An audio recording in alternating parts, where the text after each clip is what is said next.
Who you talking about? Jimmy Witherspoon? Or Nobody knew who he was. Lewis. Who's this Jimmy? Lewis. Jimmy Who's this Jimmy? Lewis. Who's this Jimmy? Lewis. Who's this Jimmy?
Just kept on going.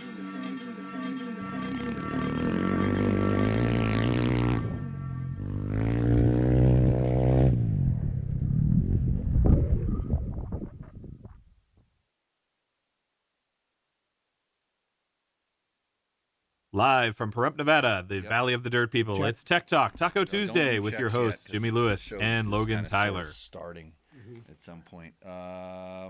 Wide. Couldn't go any more perfect. Welcome to Tech Talk Taco Tuesday, show where we talk about motorcycle related products. This is episode number 243. My name is Jimmy Lewis, washed up ex-motorcycle racer, former journalist. I used to run a motorcycle school, and now I'm trying to quit being a race promoter and just go riding all the time because that's more fun. Crazy Mark? Hey, what's up, Jimmy? This is Mark Schneider. I have known Mark for a long, long time. How long? You do the math I don't know. because I'm thirsty. I know. Let me tell you, so while you're doing the math in your head, let me tell you how this show works. So we talk about dirt bikes and stuff. We answer your questions. If you have questions, just put them up in the chat. And that's the one thing I forgot to do. I forgot to fire up my chat thing here, but I can actually put the chat up in the corner of the bot. Watch this. Boom. Boop. Look at that.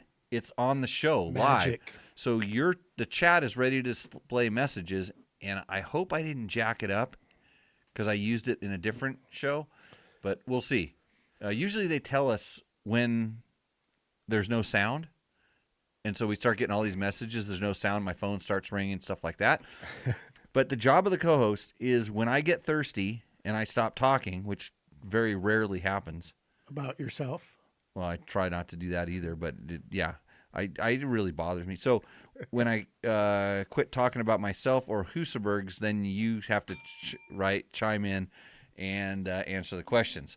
So there's a guy who asked a lot of questions who we may call tonight, a guy named Jeff, I believe. I have his name here someplace to go, but because I'm going to forget how to do this, from Guatemala, Marco checked in with his bike test. So we're going to go ahead and hit that real quick here. Hopefully this works. Oh boy, there's his bike. Now we need to make it work. Don't shut the show off. Oh, it could get ugly here. Play. Goes. Well, see, now I lost my cursor. There we go. Yeah.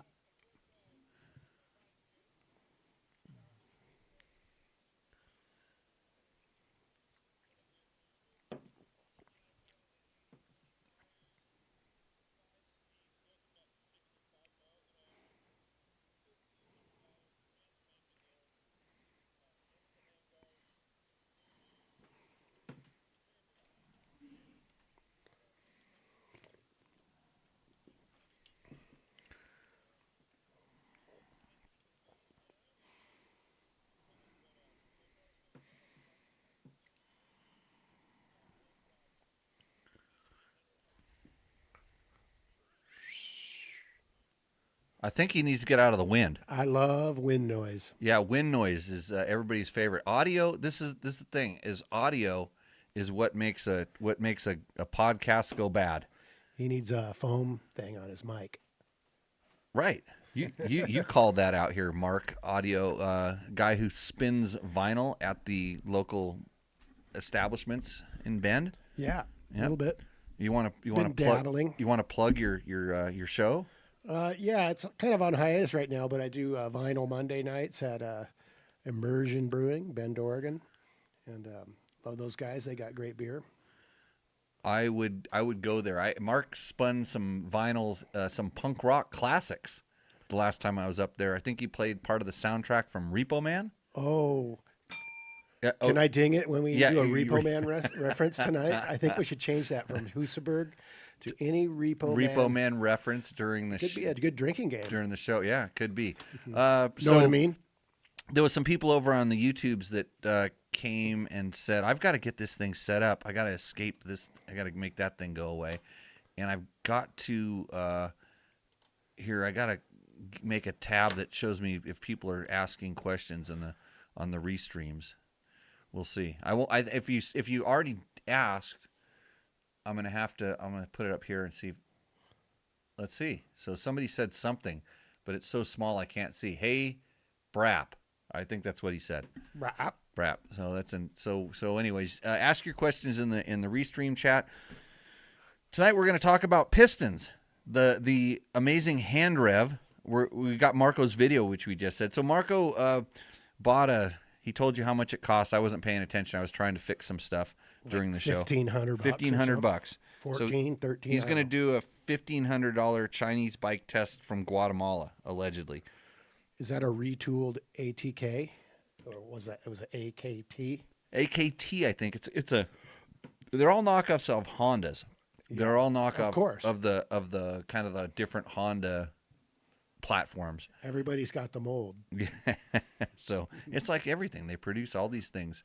Repo Man is always intense. That was a good one. Yeah, cheers, Jeff. Thanks. This could get ugly. Yeah. Yep. No beer is needed here. Oh boy. Okay, but we will get to the motorcycle stuff as needed. But first, I wanted to read a letter that we got. It says, "Hi again. Just wanted to know if you received my previous email. I'm trying to find out if you have any sponsored options available on Dirt Bike Test. Says, thanks, Emily." Yeah, I read your previous email. I responded back. I said, "Hi, what are you wearing?" Ooh. I don't even know what she's trying to sell us. No. But it might have been hearing aids. It could have been male I need those. hair enhancement. Yeah, all these things. And that. So Jeff Graffo, if you're ready, just make sure if you're out there, go ahead and chime into the chat. Let us know you're ready to take this call. Most people don't know that we're going live 15 minutes early tonight because I'm afraid Mark's going to fall asleep on me. Yeah, I'm old and stuff. So I don't have anything to promote, but this show is brought to you by Yamaha. Go check out your all your Blue Crews at your Yamaha dealer, and they have announced an extra round of their Blue Crew Invitational Series in 2025. They're going to Glen Helen Raceway in March. May is Redbud. June, Oak Hills Raceway. And November, Monster Mountain MX Park. So they added an event. There it is. And on every Sunday says, "I'm here." I think that's Jeff. So, Jeff, I will probably give you a call. And if you are watching this show, you're going to get a feedback loop. So we can't have the volume coming into the phone because it'll turn it down. It'll be a little bit of a delay. So I got the number here. I'll call you here in a few minutes. But a little update. Let's see. Here, why don't you read this question here? This is this one here. Hi, Dirt Bike Test. Hi, Dirt Bike Test. Hope you're doing great. I'm Zoe from Want You. What do you think she's wearing? I don't know. Not much. Maybe From Want You? I know. Want You. Yeah, Representing Tatwu, the smart jewelry brand where tech meets fashion. We're the perfect collaboration match for that. Yeah, I was going to wear jewelry, but I chose not to tonight. That's okay. Yeah, you do you. I recently discovered your work on YouTube, and I'm truly impressed by your content. Hoodie today. Bulletproof Designs, they've helped us out a bunch in the past, and we've been on the show. And I believe you would be an incredible fit for this collaboration. That's a big word, collaboration. Well, People are using a lot. I think so, yeah. Okay, we'll collab soon. Should this cue your interest, you are welcome to provide your contact details or get in touch with me directly and share your quotation. Oh, that means I got to make an offer. What's your quotation wearing? Yeah. We would be delighted to forward a jewelry sample to you by post. So like cereal or post office. Post office. Okay, yeah. So here's the important thing. If you would like to help us do a what is it? A Want You Julie collab. We're always testing people out to work here at Dirt Bike Test. So you got to start someplace. And some people sweep the floors, and some people wear jewelry. And it says simply click on, and you never click on. When it says simply click on, you never click on that because that's virus right there. Okay, just checking. I'll send anybody that wants that link. Let's create something magical together and light up the world. Okay, so I'm gonna go ahead and try to give Jeff a call right here. Don't throw that away because there might be other questions on it. Okay, we're calling Jeff right now. I can hear it on the ringer. You sure there wasn't any other questions on that? I know there might have been. This is Jeff. This is Jeff. Jeff, welcome to Tech Talk Taco Tuesday. You're live on the show. I'm amazed at the amount of questions and the variety of bikes that you have questions about. I've always got questions. I think we started out with a CRF 250X question. Is that where we started? Correct. Last week. Okay. So I was a little confused because when you first started asking, it was a CRF 250X. It wouldn't shift into fourth, correct? Right. Well, it felt like it wouldn't shift into fourth. So when I was riding it, I was test riding it from somebody I ultimately ended up buying it from. And when I was riding in third, I would shift to fourth, let the clutch out, get on the gas, and I felt no power to the ground, and just all I'm getting is just a high rev.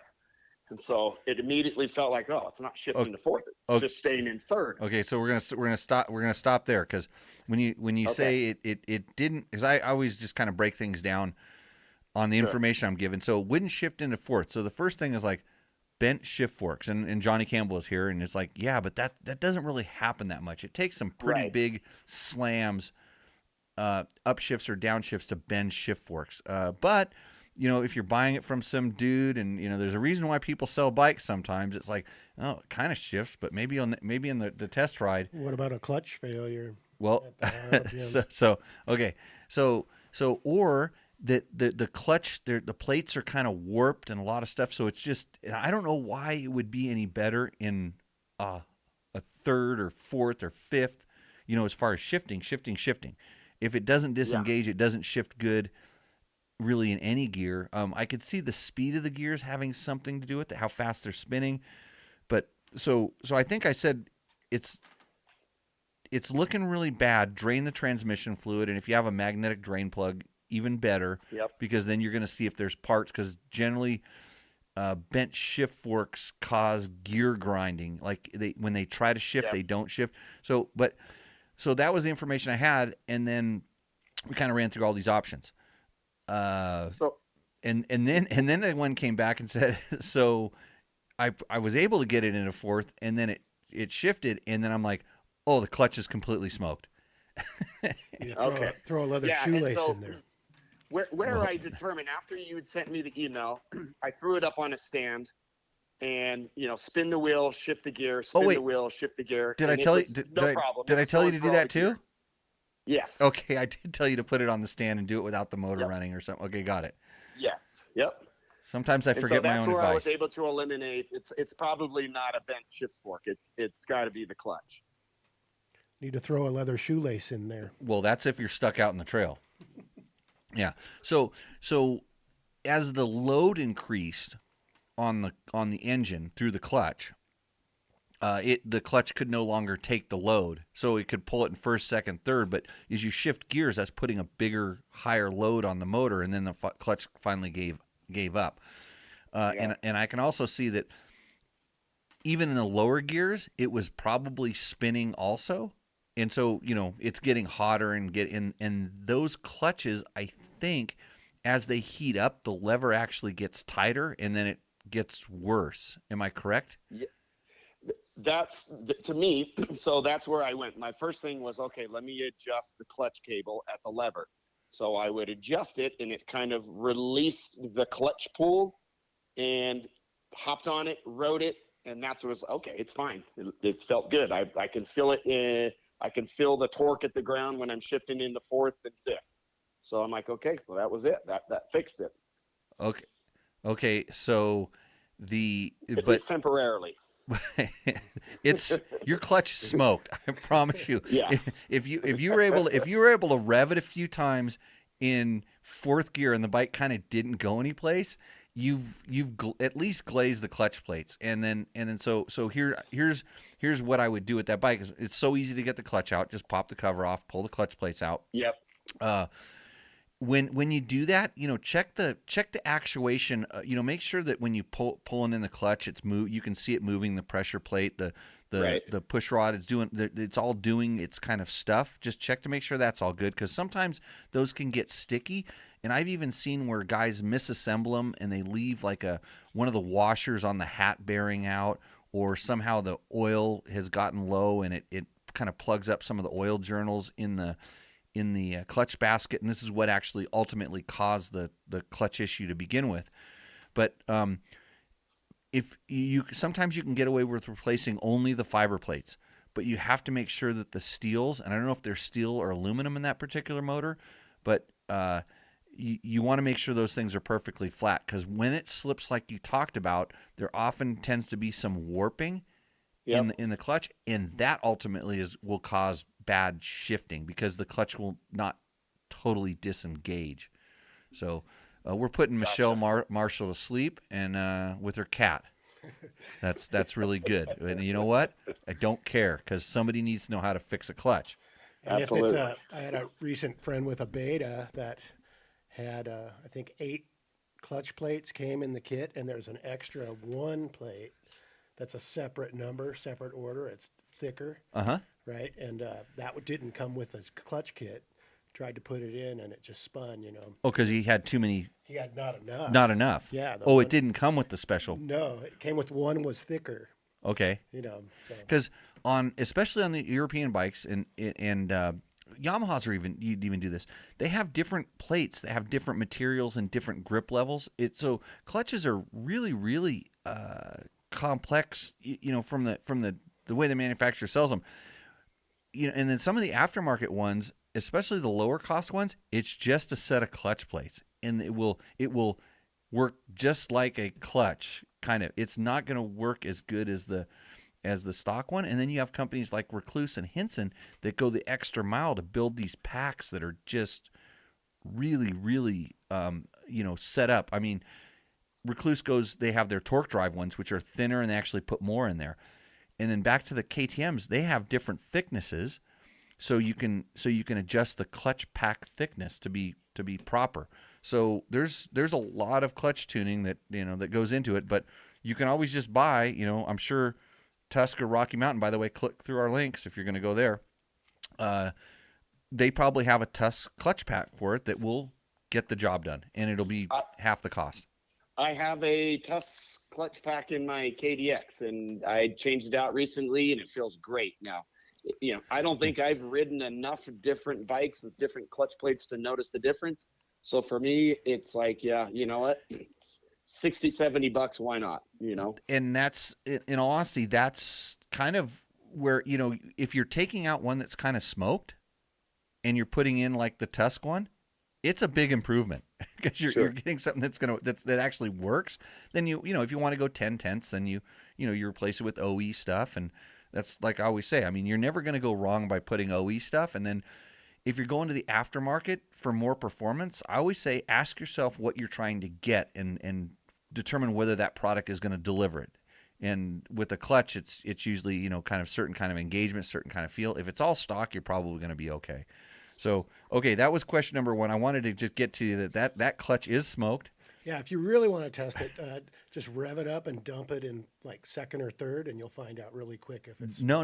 The way to test, and here's the thing: the way to test a clutch is to put the bike in 3rd or 4th gear. Yeah. Ride along in 3rd or 4th gear on a good clear thing, and then roll it on, and then start dragging the brake.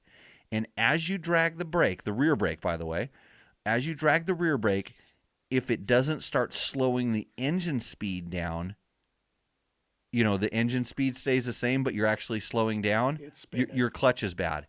Mm-hmm. You should be able to overpower the pull of the motor with the rear brake, and it should bog the motor down. And like when you're doing this, you do not touch the clutch lever, because if you do, it'll rev right up. So anyways, okay, we took care of the clutch. Oh, and then if you're out in the trail and all of a sudden you find this is happening, first of all, check your clutch cable adjustment, because sometimes the cable, it tightens up or it backs out or it does something funny. I've seen cables fray and hold the clutch partially open. I've seen mud. I've seen guys tip over and get mud or rocks, sticks in their clutch kind of arm and hold it open, and then it slips all the time. Yeah. But if it's really, so check that. If you can't get the engagement there, the next thing to do is to like you said, you can pull the clutch out and you got to stuff it. You got to put some extra stuff in there. And so that's where that leather shoelace thing can come in. Yeah. You know, like some sort of a piece of string. I have before taken a fiber plate and broke it because it was so cooked. It was hot. They were brittle. Actually, the guy sitting next to me last week was the one that made the clutch that hot. Weird. Yeah, I forgot about that. And I'm calling old Johnny out on this one. So he had a clutch, and actually I didn't even have to break it. They were kind of broken inside the basket. So I took the longer half plates and stacked them up on top of each other and made a Back to the truck. made a space. Oh, it was because the clutch wouldn't engage anymore. Right. It was just we just locked the clutch up, bump started it, and rode it back to the truck. Yeah, or actually Jam shifting. Actually, we rode it to a place where we had a clutch. Amazingly, for this particular bike, because we had these problems before, so we started stashing clutches. Gas, oil, and clutches. Yeah. Okay. Next question, Jeff. Yep. That was the Yamaha YZ85. Right. So it's not even mine. It's my son's friend. He rebuilt the bottom end and the top end, put it all back together. He can't get it to start. So he brings it over and says, hey, take a look at it, see what you can do. So pull the car, I'm getting fuel. I'm getting spark. I'm getting air. It's a fresh, clean filter. Everything looks good. So I'm like, okay, it's got to be in the carburetor. So I start to tear the carburetor apart, and I'm looking at a manual on Rocky Mountain at that model year, PWK 28 millimeter, going through it, and what they show on the diagram as the needle jet, which I think you responded back, is called Nozzle. Nozzle. Yep. Just that little brass piece that sits up in the throat and sticks up into the throat of the carburetor from the bottom of the main jet was missing. So what was the main jet screwed into? Directly into the car body?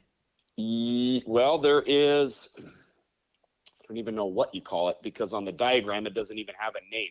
It's the main jet is screwed into the bottom of, it's another copper piece and has the little small little holes in it. I don't know if it's that's kind of the that's the nozzle. So basically the nozzle, it's usually installed like you would take the slide out and you would drop the nozzle down into a bored out hole in the carburetor, and Correct. then the main jet then screws into that, and that's what keeps that assembly kind of all kind of held together. Then it's two pieces, the main jet. Then the main jet sometimes has a splash guard over it. Then it must have a splash guard, and then the main jet screws into the bottom of it, and then the nozzle slides into that bored out hole. Right. Yep. So it's missing. It's that thing's completely gone, or there's different. It was completely missing, and so I'm looking on Yamaha's, on Rocky Mountain. I'm looking at the OEM parts for that carburetor, different model years. It's there in 2004, but in 2005, 2006, 2007, it's not part of an OEM part in that carburetor, but then it shows back up in 2008 and 9 and 10. Huh. So Yamaha was like, and I mentioned this also, Yamaha was notorious for making small carburetor changes all the time. They were always playing with jetting and different things. There is also that maybe they were offered a lower cost carburetor that potentially had the same performance, and then maybe that wasn't necessarily the case. So I can see this changing, and then there are also, and like I said, if your carb matches the diagram that that you're looking at, like okay, that's my carb, it doesn't have this, it should run that way properly, but unless you'd have to talk to somebody who was racing those bikes and knew a lot about tuning them, whether there was a good carb quote years and bad carb, and that was this, and this applies to other bikes, lots of other bikes that I've seen, especially used. there's a lot of knockoff carburetors on there. You can go on to eBay or now I don't know Temu. I haven't even been to Temu yet. I need to go buy a motorcycle on there. I want a $3,000 KTM 300. That'd be fun. But you can buy these carburetors. Some of them are really good. In fact, on the 4-stroke, the YZ450s and KTM 525s and stuff like that, those carburetors are wearing out. And the Kian ones, if you can get them, are like $1,300. I mean, anywhere from $700 to $1,300. And so what people are doing is they're buying the knockoff carburetors, pulling them apart, and putting all of the hardware, the precision parts out of their Kian into this one. So. You think they were the same manufacturers for those little parts, and you never know. I mean, it could be the same. It could be coming out of the same factory. Yeah. The parts. You just don't know. Just a different body anymore. So, were you ever able to get that thing fixed, Jeff? So he brought me. I asked my son. I said, "Hey, call your buddy. Tell him to look around his garage floor wherever he was disassembling this thing. Look on the floor. Can you find that part?" He says, "Well, I've got a rebuild kit. I've got a cheap Chinese carburetor that I bought online." So he brought all of this over. There we go. Yep. How did I know brings this? It over, and sure enough, the nozzle piece is in the knockoff carb. I'm like, oh, great, So I take it out, and I've got to reassemble the Kian one. I'm actually going to take the rebuild kit and put all new clean jets and make sure, because I didn't look at the size of the jets. I'm just assuming. Who knows what, how long this carb's been in this bike and who's done what to it over time. So I'm gonna take all of the rebuild kit jets, put it in there, take that nozzle piece, put it in there, and put it back together and see if I can get it to kick over. Yeah, if you put it back together with that stuff, I think that's right. I mean, when a nozzle's missing, it doesn't have the suction. I mean, it has kind of the suction, but it can't draw it up the knot. So it just creates more pressure. It's a tuned suction out of the out of the bowl. So yeah, everything. Carburetors are amazing. I hate them. I don't ever want to work on one again. I like fuel injection. Yes. Let's get rid of the carburetors. So less Yamaha, more Schneider. You got some fans out there, Mark. I'd look at that. Your fans. You know what? If now back to Schneider. If those guys keep commenting, we'll go over 100 comments and we'll get a little star. Okay. We can put a little star on our thing here. Gold or silver or bronze? Well, I don't know. We'll find something around here. I'm gonna go with the light. The light. Look out. Well, it's got silver on the label. You can pour a little bit of that for me, Mark. I have a glass right here. Where's my glass? So, Jeff, did we answer most of your questions? Yeah, I think so. I posted one question on YouTube. I think it was the latest review of the RX, and I actually asked the question to you and Johnny last week about the 450X. If now California is going away from the green sticker, does Honda potentially redesign their X? And you said, hey, just go with the RX, right? Yes. So there's a bell on that thing too. We don't even have to say Husaberg. Careful, it pours really funny because of that weird shaped bottle. Johnny Campbell found that out a couple long episodes ago. So we're gonna answer our YouTube questions, and I'll answer that. Yep. I'll answer that question when we get there. So because it's a good question, I know the answer. And awesome. So, hey Jeff, thanks for being a viewer of the show. I appreciate it. And good luck with the carb. Yeah, good luck with it. Thanks. I hope that I'll Blue Coup rips for coming. you. Yeah. Okay. Sounds good. Thanks a lot. Thanks. Yep. Bye. Okay, that was Jeff Grazzo, our latest mega question asker. So if you have questions, we will help. So hopefully you know more about clutches and carbs. And one of our commenters up here said, Steve Mueller said, I used a collar from a T-shirt once. That's the box. That's brilliant too. You think you could just cut your collar off the shirt? Or a string on your pulley. Yeah, you've got the material to stuff that clutch if you need to. Get home. Yeah, all you're trying to do at this point is get home. So cheers. Yeah, this is a Clase Azul, the Reposado. What? You do it like that? No, this is sipping stuff, Mark. I sip nothing. Okay, so Ooh, that's Mark. Evidently, you are an adventure rider. I like to go on adventures, I'm on one right now. And that was a good adventure yesterday, the trails we went on. Some good riding. That turned into a little bit of an adventure. Yeah, it was. Total adventure. So me and Mark, most of the times we've ridden in the last 20 years have been in the snow. We always end up crossing snow. Always. It's weird. Yeah, so it snowed on us yesterday. Mm-hmm. And I was a little underdressed, but it was good. Yeah, I was dressed perfect. You know what kind of gear I wear? Climb, yeah, good. Climb. I was perfectly layered up with some technical stuff underneath. I know everybody wants to know. They want to see me undressed, but I'm going to tell you how I dress. And don't think I'm so mean when I'm asking these people to email, like, what are you wearing? Because I'm really curious. So I had the Climb 1.0 underlayers on, both It's all about the base layer. upper body and lower body.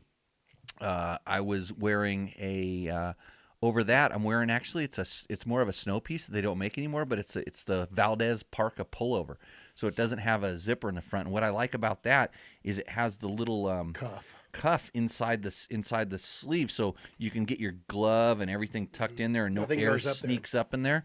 I was using Climb Windstopper gloves. I wish I remember the name of the particular one, but they're not the heavy ones. They're the really light little Windstopper guys. We switched gloves. Luckily, you brought a second pair, right? Almost. Almost. I thought about it. But let's talk about how we discovered right arm gets wetter than the left arm. Right. Remember? Oh, so we're riding through freshly falling snow, and it's sticking to the trees but not sticking to the ground, and it was starting to bulk up on the trees. And so it's just like when you're riding in the morning and stuff, and Mark goes, I can't figure out like why my right side is so much wetter than, and he looks at me and he goes, look, you're the same way. And I go, it's because when I'm riding through the trees, I'll take my hand off the handlebars, my left, because I don't need to touch the clutch, but I can't really let go of the throttle sometimes going through the trees, so I'll take my hand off the bars and dodge the bushes. So you were cleaning up the trail nicely in front of me. So I didn't have to get... Yeah. The first guy always suffers in that, but I don't mind. Better than dust, but we didn't have that either. We needed a chainsaw on the chainsaw trail. This is true. Hey, you know what else we could have done? Is, and I should probably call Trevor and figure out about this. The hand rev. We have a question that was posed on one of our videos. It's why do you rev your bike and put your hand back by the muffler, like especially a two-stroke, like when you're at the track and you just start it up and warm it? Does anybody know? Checking for moisture, warming the hands. Who knows?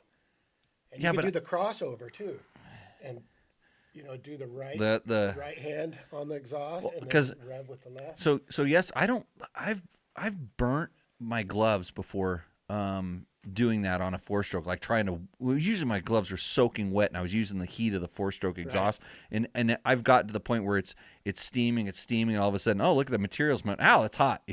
Melting to my hand. Melting it off. And I don't like I'll touch a two-stroke pipe all the time. I will not touch a four-stroke pipe, even though, even the mufflers, more directed heat. Yeah, the mufflers can get hot in certain areas depending on what kind of baffling's in them and everything. But I was touching the radiators a lot yesterday. Like when I would stop, I just lay my fingers up on top of the radiators to get the tips warm. So just the tip. Just the tip. We have one other thing that Gronk's from Canada. You know about those people up there? Yeah. They live underground. America's hat. America's hat. Canada is America's hat. Yeah. They live underground, and I think they might get to start to come out pretty soon. But Gronk said, I hope Radic doesn't come and beat my ass. Repo Man's got all night, every night. Cheers. Yeah. Yep. Nice. That's a cool flannel you're rocking, Mark. Yeah. What's up, Brian? And Michelle says she's not sure how she posted that, but she loves listening to all your tech talk. All right, Michelle. What do you think she's wearing? Climb. Climb. Sometimes I wear Climb to bed. I'll say that. Hey, Jimmy, you want to hear about adventure rider Mark Schneider? Okay, yeah, I do. Mark was enduro rider Mark Schneider. So we ended up going on an adventure. We got up to the top, and we were going down the other side, and we're like, it was cold up there and kind of wet, and let's not ride. Let's do the long way. So, of course, never a good idea with Jimmy. No, it's not that bad. We didn't know if we had enough gas, but I knew that we were going to go someplace where the Typical. phone worked, and I knew people I could call. But I was pretty sure we were going to be right on the edge. Didn't know about light, and so I kept telling Mark to leave. We need to kind of keep going, but he said, "Can I at least stop and take a piss?" Yeah. I did let you. Well, I let you too. Yeah, I know. Yeah, everybody's got to pee. Yeah, especially us old guys. Yeah, so But We yeah, do- getting home in the dark is pretty much standard issue with your rides. well, we knew this. Yeah. Well, I know that. we lost a little bit of time because I had to go to the assessor's office and pay some taxes. Oh yeah, I took a picture of that. I gotta send it to you. It's funny. Part of my job, part of my thing. I had to go pay my taxes, and we got there, and of course they're closed 12 to 1.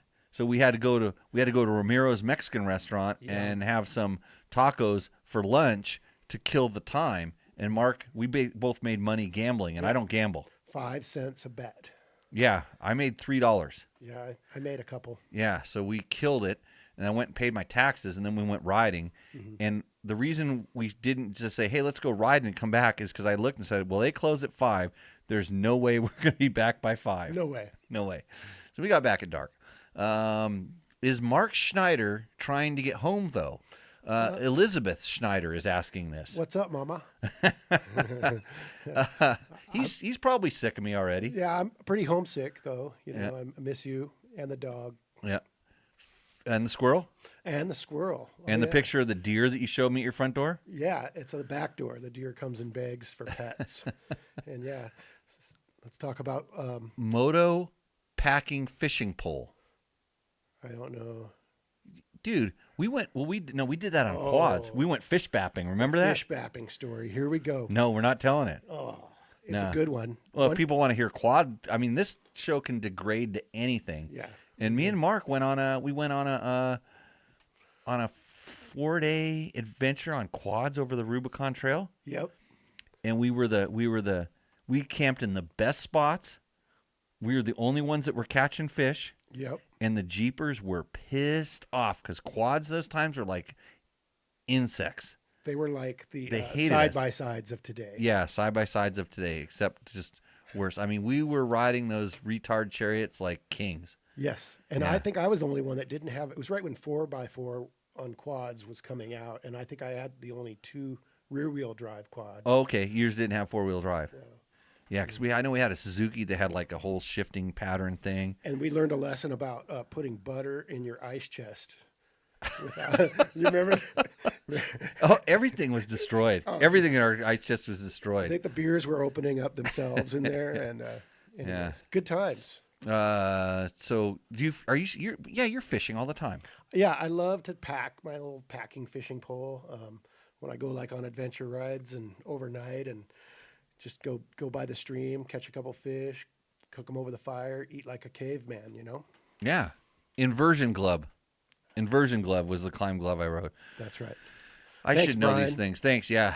Oh, Atomic Moto. This is Brian? Yeah, Brian Price. He's a Bend local, running out his Atomic Moto out of Bend.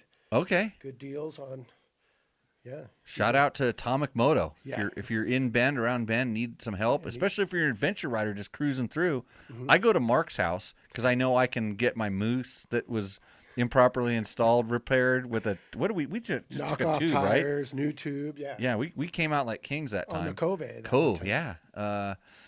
Inversion glove. So yeah, the climb inversion glove. It's it's my favorite. Michelle, she's back. All right. What type of GPS tracker would you recommend? I do a lot of Arizona and California desert riding, looking for something that is easy to swap to different bikes. Michelle, were you the Michelle that was watching the show back when we used to do it more regular? Back like I don't know, a year ago. There was a girl from Arizona that was watching the show, and I'm like, what's wrong with her? What do you think? InReach? So that's the question. Are you looking for a GPS tracker, or are you looking for a GPS unit like a Voyager, Voyager Pro or a Garmin, some sort of a Garmin device? Are you looking for something that you can load track logs in and follow it, or are you looking at something that sends up your signal to the satellite and tells other people where you're at? Two totally different things. Yeah. Now Garmin has one that's all in one. So I don't know the numbers of the Garmin stuff. frankly, I hate Garmin stuff, kind of like I hate Apple stuff, because they have their own call it operating systems. And I mean, I know how to use an iPhone and I understand this, but you can't get in. Tracker logs. I'm going to say if you're looking for a motorcycle specific GPS that's easy to swap, you do a Voyager Pro, and you mount it on a ram ball, and then you use a ram mount, or actually even better, the double take mirrors new setup can clamp onto the ram ball that you can bolt on the back of the Voyager mount, and you want to use the aluminum dock, and it's not cheap, but it's the simplest one to operate once you're using. And if you're riding with a couple people, and this is what pushes the Voyager over the top, if you're riding with a couple people and you both have units, you can use buddy tracking, and you don't have to stop at turns, because if I'm riding in front of Mark, I can literally leave a track log for him. His unit picks up exactly where I went, and he can follow the track log actively while we're riding. And if it's a group ride, you put one in the front, one in the back. Yep. And make sure. Well, then the guy in the middle can go the wrong way. But when we do a group ride, we put 5 or 6 guys in there, and you can literally look. I can be as the ride leader. I can look back as long as I have radio contact, radio length contact. I can look back and I see that everybody's moving and going the right way. And if somebody takes off and goes the wrong way, I have mine set up so they're leaving a track log. And if I see a line going off of where I went, I'm like, uh-oh. Yep. Yeah, what's this guy? Yeah, what's this guy doing? So if you're not going to use the buddy tracking, the Voyager becomes a little bit on the pricey side overall. You can buy much cheaper units. You can actually, if you can take your old phone. Avenza. Yeah, you can use Avenza. You can use Gaia. You can use all these different apps that are literally free. And at that point, there's not a real reason to have a motorcycle GPS. And if you take the time to wire your bike up properly, you can also check your coolant temperature with the thing. It can show the voltage that's coming into the bike. Tell you the weather. RPM. Yeah, RPM. Yeah. So hopefully how that hot your muffler is. Well, yeah, you can put a temperature. The temperature sensor can go to anything. Yep. So Ski Mom wants to know, DJ Rollin' Dust hits the vinyl too. I see him catch a fish. Yeah, that's my DJ name, DJ Rollin' Dust. And so that came from actually riding. And when you're flat out across a valley and you. Oh, it's not because you're not sprinkling some of the stuff on top of the stuff inside of the thing. No, it's the twisties. You look in your mirror and all you see is a dust cloud. Dust cloud. Okay. You're rolling dust. Right on. That's. I've met Dave and Carol before. They came here. They were on a little ride about. They were kind of doing what you're doing, just wandering around. Yeah, they showed up in like a cab over thing with the bikes, and I think they were actually. You know what? I think they were actually in a U-Haul van because they had a problem. Yeah, I think they rode down and U-Hauled back. Okay. Rode from Bend to Vegas area. Yeah. That might be it. Dan Kibble has a question. What does he want to know? Can you read that? No, barely. He's in Austria. Mm-hmm.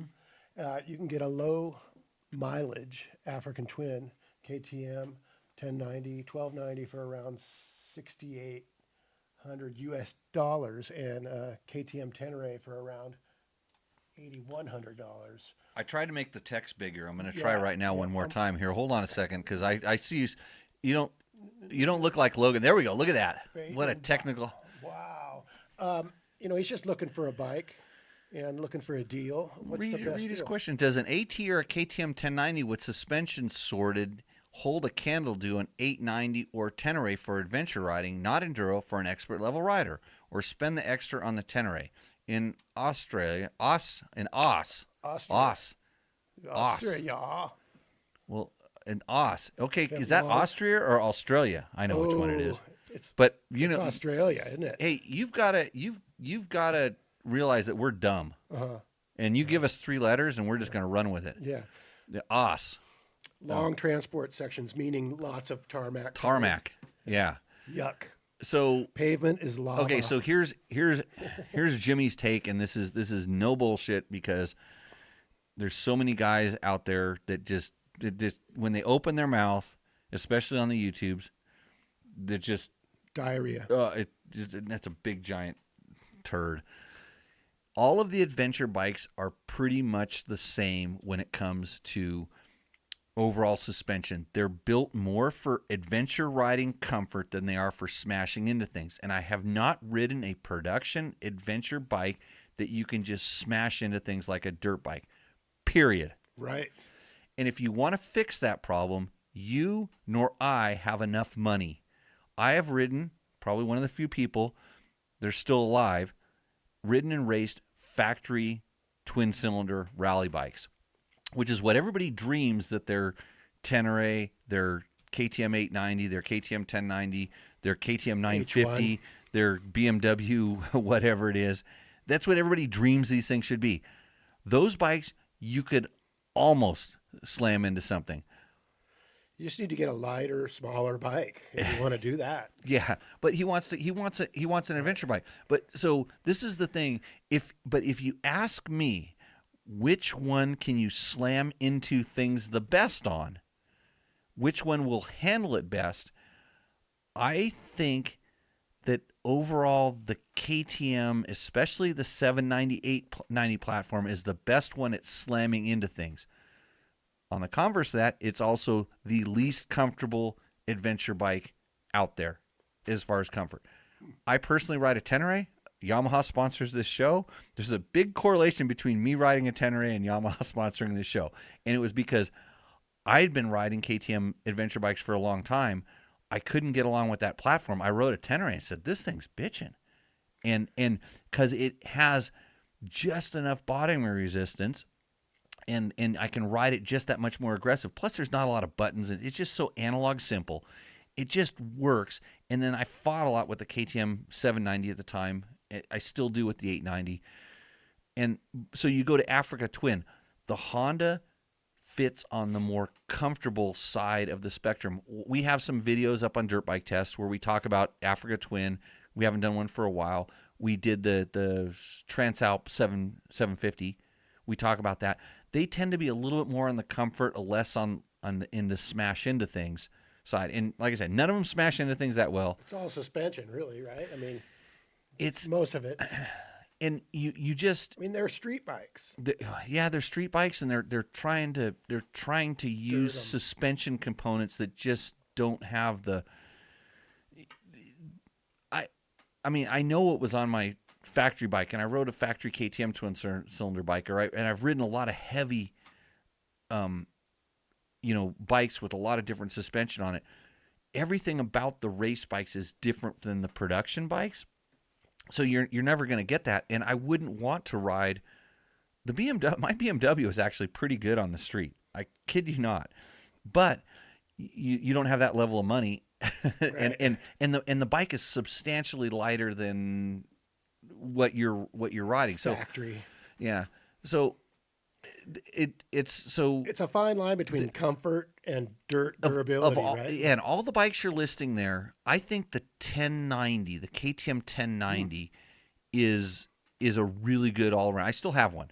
Huh. I have a 1090, I have a 1190, I have a 950, I have a Tenere. Seen him. Yeah, they're all there. The 1090 is probably the best compromise in there. And the good thing is it's freaking fast compared to a Tenere or a KTM. The 890 is actually pretty close to the 1090. What about the 990 SE when that came out, the Super Enduro? Did you ride one of those? Yeah, quite a bit. I wanted to buy one.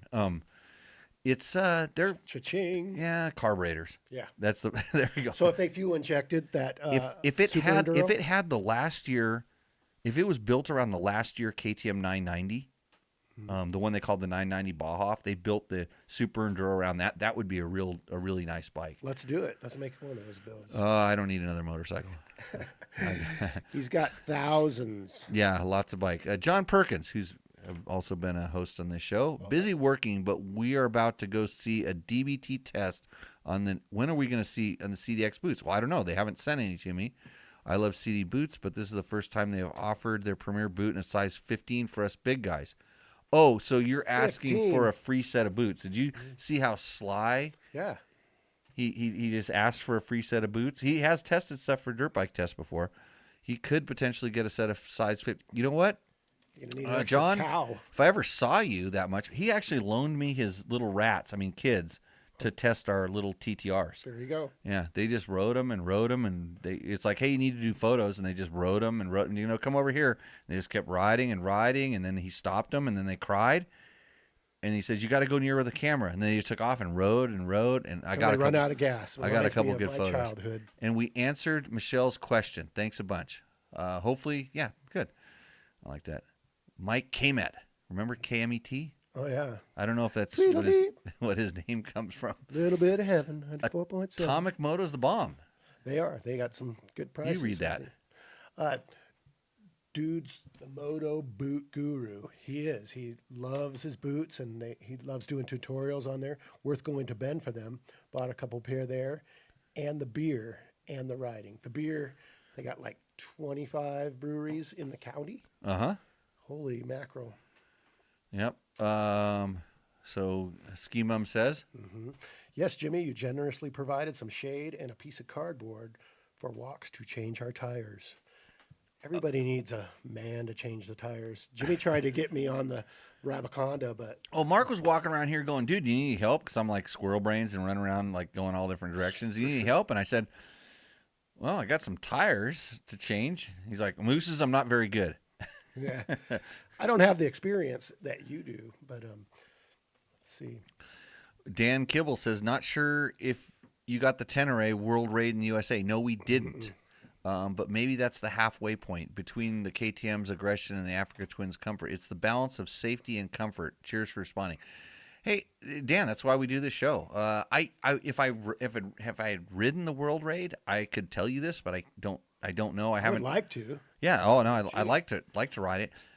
On my personal Tenere, I was happy with the stock suspension, but I did some suspension testing and development for TourTech, and TourTech has some options for rear shocks, and they have I think in mine right now, all I have is a fork spring kit, and did some testing for them, and we have a really good setting.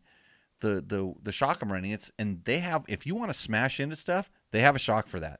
And if you want a really comfortable one that has extra bottoming resistance, they have one of those too. And then I helped them. We altered some of the settings for this fork spring and oil level and stuff like that.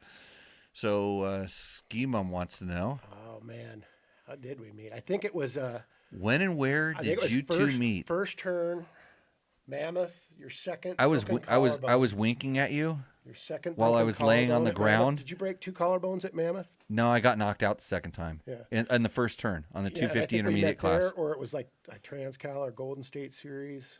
And I think we just parked next to you a couple times. Yeah. You know, we'd park next to you at races, and we just kind of got to know each other. And then I may or may have not told you to come desert racing. Oh, dude, you wouldn't stop. Yeah. You wouldn't stop. Yeah. You and I don't remember. There was some of my friends were riding the family enduros, right? And some of the district enduros, that mostly was me. family I was enduros. district guy, and yeah, and then you went and rode an enduro first. And then desert. Yeah, and it took a long time to do desert. I did enduros for a long time, and you're like, dude, do desert, and I'm like everybody you tell about desert. Like, how many guys start and go wide open across the desert to the bomb? The bomb, yeah, yeah, which is the most undescribable feeling in the world. It's to do a banner drop mass start. I tell you, there's nothing like it. Yep, it shuts your mind off. So we met because Mark would just go with a couple of his motocross buddies from the valley. Yeah. And you would show. You wouldn't even race, would you? No, I wasn't racing the motocross. I was just kind of hanging out. Yeah, hanging out with those guys. Because it was because I was younger and I was always there with my dad. But you were a bunch of dudes that were all it was like 5 or 6 friends that were driving out. All just a little bit older than me. Yeah, we would race. They would race the motocross on Saturday, and sometimes we'd hustle out to the desert race on Sunday. Okay. You know? Yep. Yeah, because I remember your bike had a big fucking big beluga tank. gas tank on it. Like, what the hell's that for? It's like, dude, desert racers, you need one of these. So I've never taken a desert tank off any bike. You know what I mean? You know, some people swap them and stuff. It's like I take the stock tank off. I would. It's gone. Yeah, I would. I really try not to ride tracks with the big tanks. I mean, I will if I have to. Throws you off your suspension and everything. No, it's just I don't know. I mean, I have a KTM 500 that's set up to go super tight single track riding where I know I'm not going to do it. But literally, people come out here, they want to go ride and look at their tank, and I go, you can't. Yeah. What's your range? That's my other question. My first question. It's called a big tank ride. Yeah. You're gonna. Here's how it works. Really simple. If you go riding with me, you're gonna run out of one of three things, and you can do something about two of them. The other one I can't help you.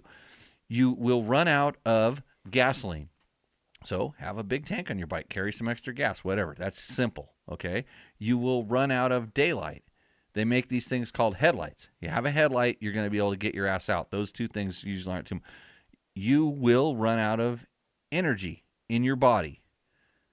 I kind of saw it happen a little bit. Yeah, and then chode on trail. Yeah, and then that's on you. You should. I always say know your size. Yeah. Yeah. So yeah, we just met at the local Indian Dunes or at God, we're doing the Transcals Huron Cycle Park, and where else do they race those things? Did you drive all the way up to Marysville? Did you ever do those ones? Yeah, I think we did. And Sandhill Ranch. And then we were hanging out at the ranch over there in Somas, and we were making YSR 50 pipes in your garage. Yeah. Yep. We were welding up pipes for little YSR 50s. Yeah, because Rodney had a couple of those things, right? Me and John, everybody had. We had a big gang of them. Yeah, and you were seizing those things up, going like we got them up to like 80 miles an hour with just a pipe. Yeah, and high gearing, and we'd go out on the seizing them on the 118 freeway.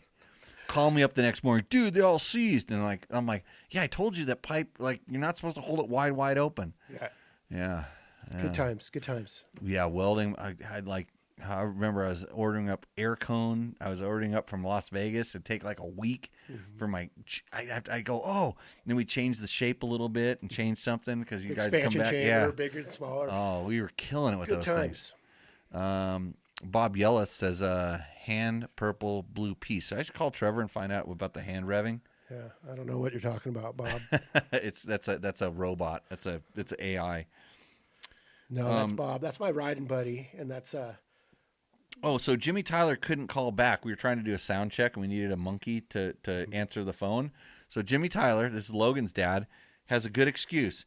He says, I won't call you back because I know you're busy. Smart, yeah. Unlike my wife, I'm surprised she hasn't called yet. Was actually out riding. That's the only excuse that we'll take on this show for not answering the thing. What happened to all of our repo man? Because you know what, Jimmy? The more you ride, the less intelligent you are. Cheers. So ordinary people, I hate them. Mm-hmm. Really? Okay, what do we got? Yeah, CD Crossfire. What do we got? Almost an empty. I know. Yeah. Where's the cooler? Did you run out? Yeah, that's Oh, jeez. I got other stuff here. We have that tall bottle of stuff. You're just supposed to sip it. Yep. I'm empty too. Here, you can fill that one up for me. I'm not having no more tequila unless you want to wrestle. Bob Yellis, hand purple blue piece. I'll bet you that was an emoji. Yeah. Is what he tried to do. Yeah, Bob's special. And then Atomic Moto says, John, you just need to drive up to Bend, Oregon, and he's got all the CDs for you, and he's into boots. Does he have a foot fetish? Possibly. Possibly. Okay, because I know that's a thing. Heard about this. Anthony Zucca, A comfortable foot fetish. our electric bike expert, says most comfortable super budget adventure bike. KLR. The Swiss Army knife of bikes. Yeah. He got it right. It was his first thing. Air Oil GSA 1200 or something else. So I guess what it comes down to is sort of that you cannot go wrong with a KLR. It just period. They keep going. Energizer bunny. It does nothing great. It does. It's just a standard issue motorcycle with a big gas tank on it. It's got a big comfortable seat. It goes. It's durable as all hell. As long as it's not the diesel version. Yeah, we had a guy try to ride Nora on one of those last year. That's pretty awesome though. You got to give him props, right? Yeah. Just for trying. Well, also a guy showed up with street tires on his XR 400. Ooh, interesting. Yeah, that's exactly what I saw when I saw this. Interesting. So Yeah, and then when you get in the used market, you can find some gems. I mean, there's a lot of guys that dump a lot of money into their adventure bikes. They buy all the latest, greatest, make some really trick bikes, and if you can buy that bike with all of the stock parts included, that's usually a big win. Because there's also somebody else that wants to trick out their older bike, just like yours, and you put those up on eBay, you can almost get half of your purchase price back. If I had more time, if I was almost retired, Mark, I would buy up used adventure bikes that are all tricked out, put them back to stock, and sell the parts on eBay. That is an awesome idea. Yeah. Well, thank you. Yeah. If I were retired. I'll sip it. Okay. Yeah. It's just I want you it's to a piss you sipper. off. Yeah. It's like Bob candy. says, "What are?" I told you not to ask about the 690, Bob. Oh, you know this guy? Oh yeah, he's a riding buddy of mine, and always has a smile on his face. Yeah. It could be Is storming. he poking the bear? Did you preload this question? No, I told him my thoughts on the 690, but What are your thoughts? it's like probably a KLR on steroids, right? I mean, it's a little better of a KLR. What do you think about that? No, it's way better. Everything about it is way better than a KLR. Bam, there you go. The price is way higher than a KLR. Yeah. It's just it His- has such a bitchin' motor. Yeah. It has a really good motor, and then they put it in this chassis that just doesn't know what it's trying to do. And it's got a really short shock, so you're never going to get it to work properly. Okay. Off-road. Adventure bike riding, just putting around, perfect, great. But then you go, well, I only have, small gas tank. So then you have to start bolting gas tanks all over the place. That damn The back only- gas tank. Ugh. The only one of those bikes that I would give kind of it's acceptable, and it's not to say it's acceptable means that it would meet my The one with the big gas tank. the Husky Long Range LR. Okay. That one the 701 LR. Whatever they did to put that weight on the front of the bike made it act properly, because there was always something with the dirt handling that was off, and there's something with the street handling that's off. It just, and I don't know if it's just putting gas in the back, but I rode an AJP, which is a Portuguese brand, and it has a gas tank in the back, and that thing works really good. So, yeah. Gas weight distribution is so a huge deal on those type of bikes. Bob, I hate the 690. Would you like to buy an XR 650, by the way? Yeah. I've got one of those for sale. And that's what that bike dreamed of being. So Bob is actually famous for his XR 650. Oh. And he went to the KTM 690 from an XR. Why would you do that? Yeah. We'll Yeah. try to get him on another one, but let's see. Yeah, well, you want to take it home. We'll just strap it to your hood. Yeah. Yeah. We got that door spring in. Yeah. Oh man, that was some engineering. That's Jimmy rigging. Oh yeah, definitely. Yeah. And Mark it was partially Mark. It was- Mark Guyver. Mark Guyvered? Yeah, yeah. So Okay, what do we got here? what's the next question? Atomic Moto has a question. Jimmy, time for some story. You've been around the industry. Tell us about the time when you blew up, thrashed, or wadded a manufacturer's bike. Man, that's a good Which time? which time? I never I mean I don't think I ever did it like on purpose or Oh, anything no. like this. Did I We never thrashed demo bikes because No, I biting the hand that feeds you, right? from day one when I got into this industry, I was around. I started in the Fran Kuhn, Tom Webb, Mike Webb, early days of my thing. I would call those guys like maybe second or third generation. It may be third because it kind of started with Rick Simon. Rick Simon kind of brought the dirt bike magazine thing. There was always Cycle Guide and Cycle World that were testing dirt bikes, but Rick was the original dirt bike magazine. Super hunky. I have his book right over there. I saw it. And so I was around these guys, and at that time they were really trying to take testing seriously, except, and Fran's the exception in that list. They didn't want to work. They just wanted to ride dirt bikes. Right. And I really felt like I'm one of those dudes. Fran wanted to get the best photo. Fran was a photographer to a fault where he wanted to do photos. But this is why I got my kind of break, because he realized that I had actually studied the art of photo modeling on a motorcycle, and so he knew that I could hit the same line. So anyway, long story longer. What about the roost berm shot photo that you patented? You know. No, I didn't. No, I stole that from Motocross Action. Did you? That was Okay. a shit. Lance Morwood was doing that back in the day. I looked at every magazine and I knew, every Jimmy Hawley photo. You know, these guys, Kenny Zart. I wanted to be those guys. I'm like, how do I get to be that guy on the cover of the magazine, kind of thing? You know, probably like girls right now, they want to be on the cover. I still want to be on the cover of Motocross Action. Actually, I just got to get myself an orange helmet. Yep. Jody just will not have it. Although, you know, maybe when he's gone, I can slide in there a little bit. I got some ins, some of those guys. I can still bust a berm, no jumping. So, okay, so did I thrash a bike? There were times when we were allowed to try to blow things up because the manufacturer, like the bike maybe had a history of being not durable. No VIN number. No, they had VIN numbers and stuff like that. They would say, go ahead and try to thrash it, ride it really hard. But I treated it like it was my own, but we never did something stupid like let the oil out of it and ride it or just hold it wide open. Yeah. We would hold it wide open like, you know, going down a road. And like, can it blow up? There was a KTM that was notoriously famous for seizing, and we tried to seize it, and it didn't seize unless you did something stupid. But did we ever really super thrash anything? A couple mini bikes. Well, my own personal stuff. Oh, yeah. I did all the time. But did I wad one? So probably my worst one was the first Nevada rally. Had a Kawasaki KLX 650, and I geared it so tall that the clutch was always slipping. Jeff Graffo, are you listening?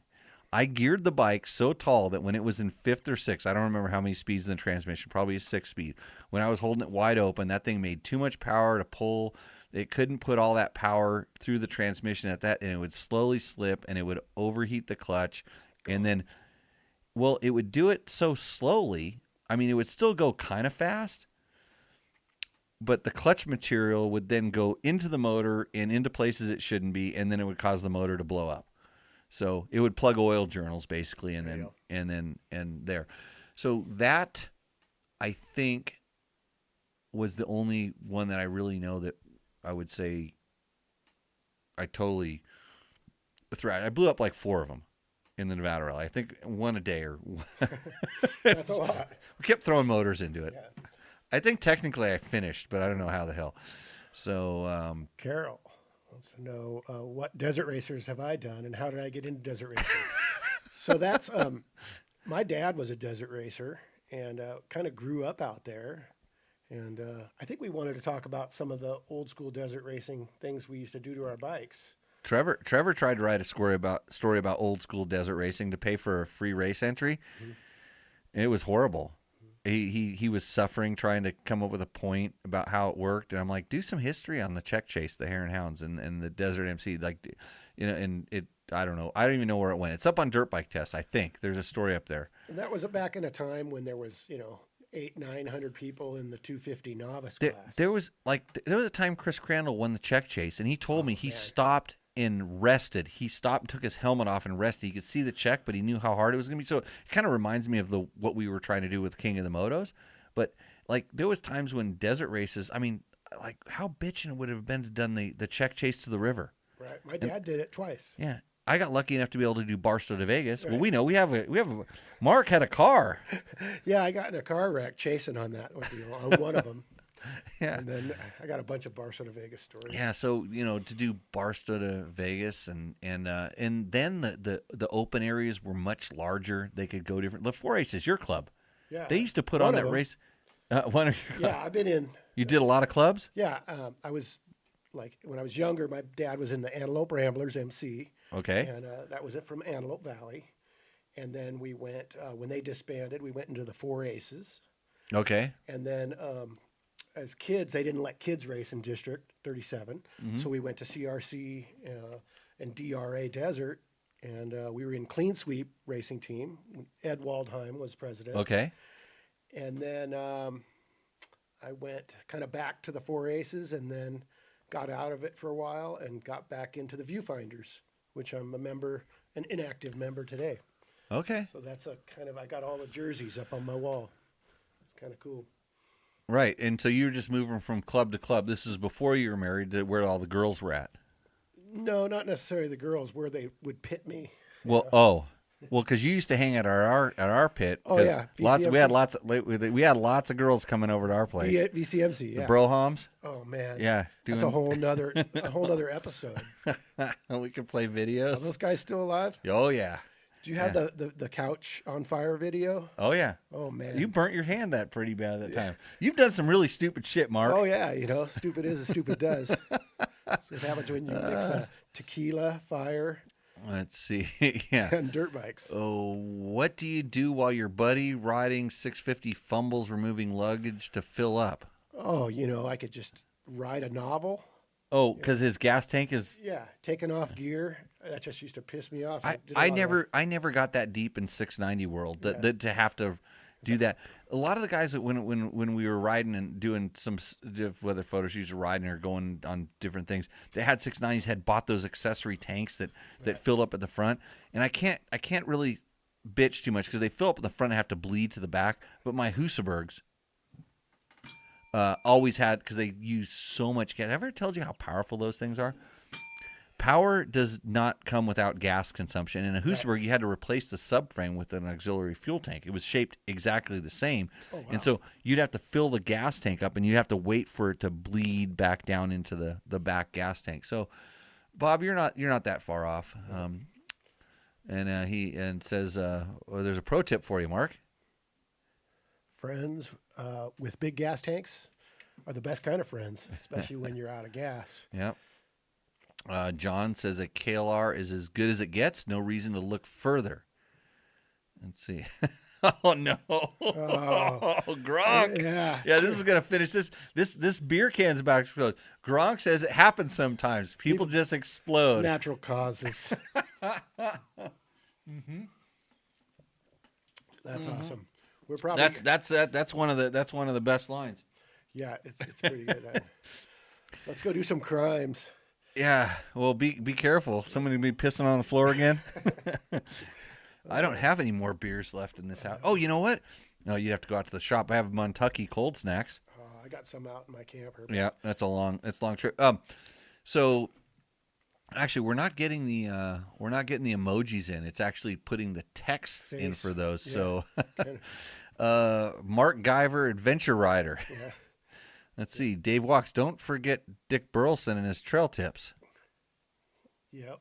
I remember that in the mag. What mag was that? It was in Dirt Rider. Yeah. Yeah, it was before my time. I got to ride with Dick a few times. I remember I thought that because Dick's 8-time national enduro champion, and I always, because I grew up in the desert and we don't have big trees, but when I had the opportunity to ride around trees, I loved hopping over logs. I really liked hopping over logs to a fault. Almost. And so I know exactly how big of a log I can go over before I do an endo, on the backside and all these different things.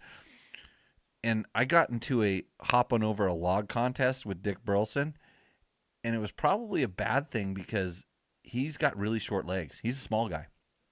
And we started getting up to where you had to kind of be able to keep the front end up a little bit when it went down the other side if you hooked up and went over. And I won.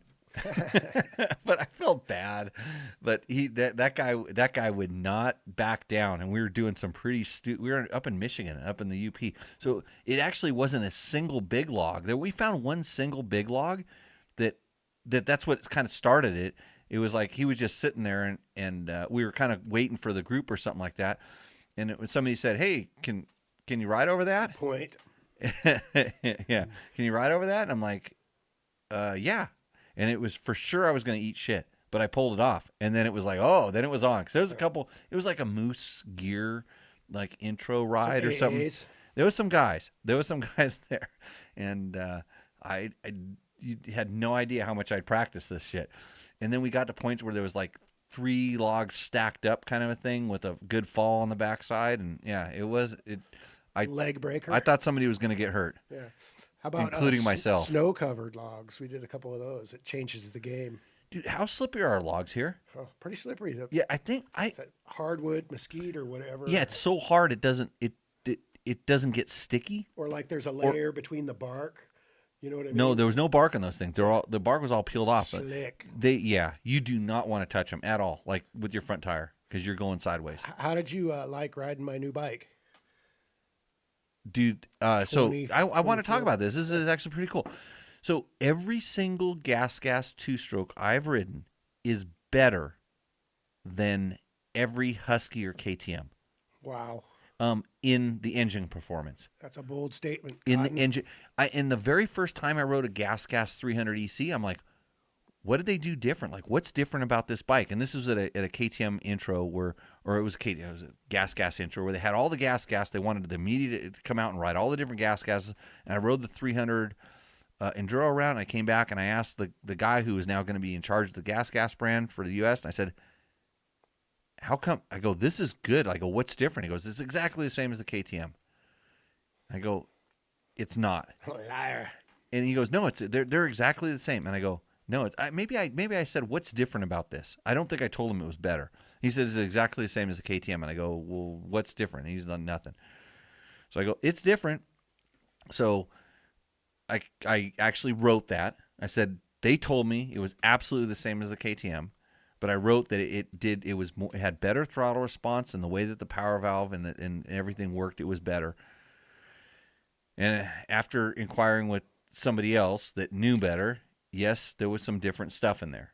It was a different ECU mapping, and I think there was something slightly different with the power valve timing, like a spring combination. And it was good. And so I've ridden the newer Husky, same year as yours, and the newer KTM, same year as yours. Yours is better.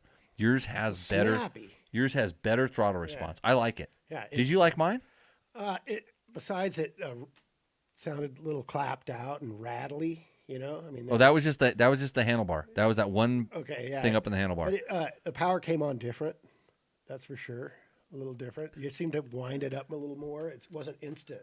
No, it's really Smoother. slow. Yeah, it's like it had a flywheel weight or something on it. It doesn't. That's what it felt like. It's the way I have the power valve tuned, because I can't when I make it snappy with adjusting the power valve and stuff, and it'll never get as crisp as yours. It kind of deadens it, and then it kind of gets a little bit too much of a hit, and I don't like that. So yeah, no, your bike was good. Suspension harsh initially, and then it moved too quick too far through the stroke when I would hit something.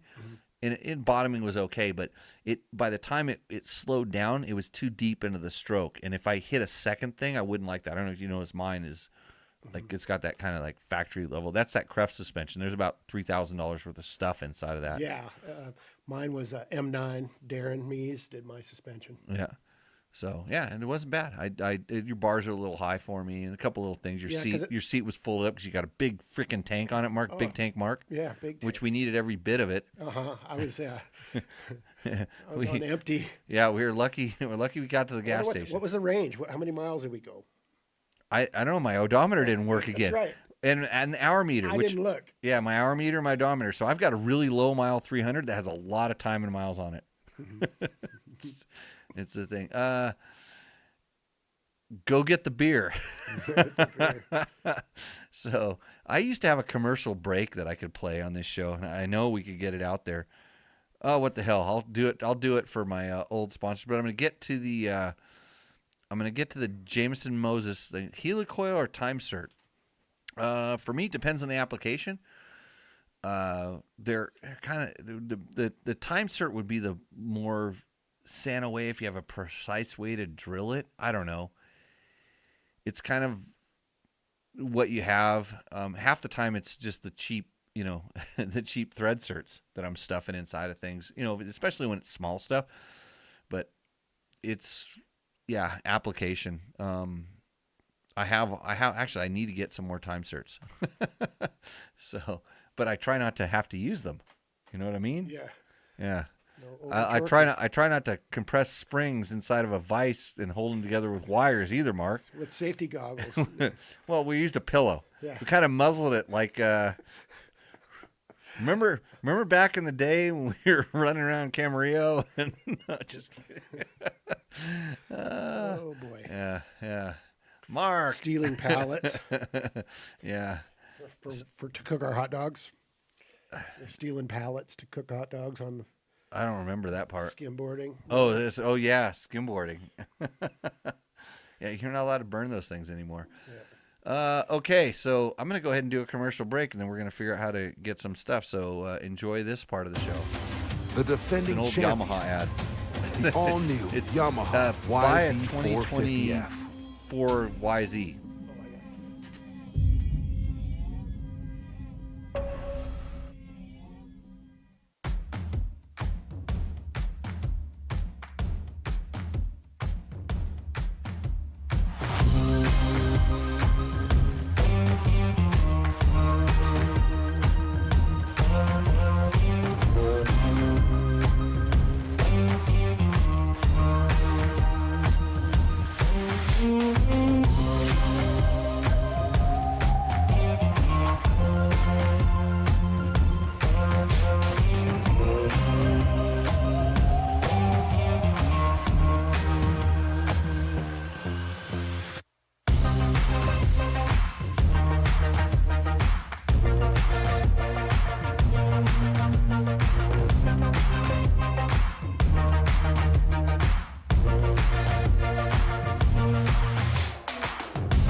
What's up, Moto Buddies? Mike here from Taco Moto Co. What is the Taco Touch? It's the best service in the industry. Virtually 24/7 tech support via email or text, and it's like having a dirt bike doctor on call every day of the year, helping you fix your bike or recommend parts or setups for you. If you've ever received an order from us, you'll know that the Taco Touch extends to our fulfillment, and our orders come with the coolest stickers that you've ever had, buying parts from anybody before, and a handful of root beer barrel candies. All of our Taco Moto Co. branded components come with a no questions asked lifetime warranty, and we'll even extend out the warranty of other manufacturers, OEM, and aftermarket parts where we can, sometimes for life. We test and tune endlessly and exhaustively and obsessively. We're trying to destroy everything that we can before you get your hands on it to look for weaknesses and to improve it, or to make recommendations to the manufacturer. And if it's something that doesn't meet grade, then we don't offer it on the store. Everything that we carry is something that we have personally used, tested, and ridden, and raced, and knows meets the high Taco Touch demanding standard. Go out and get some adventure.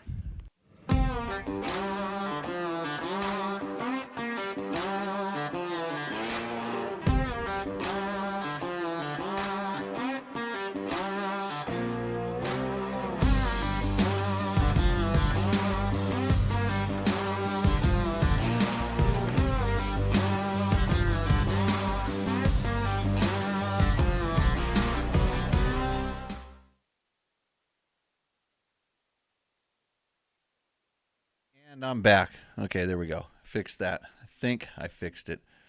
Sound issues as usual? No. Hey, so thank you for supporting our sponsors. Those are our old sponsors, but we have lots of new sponsors coming on board all the time.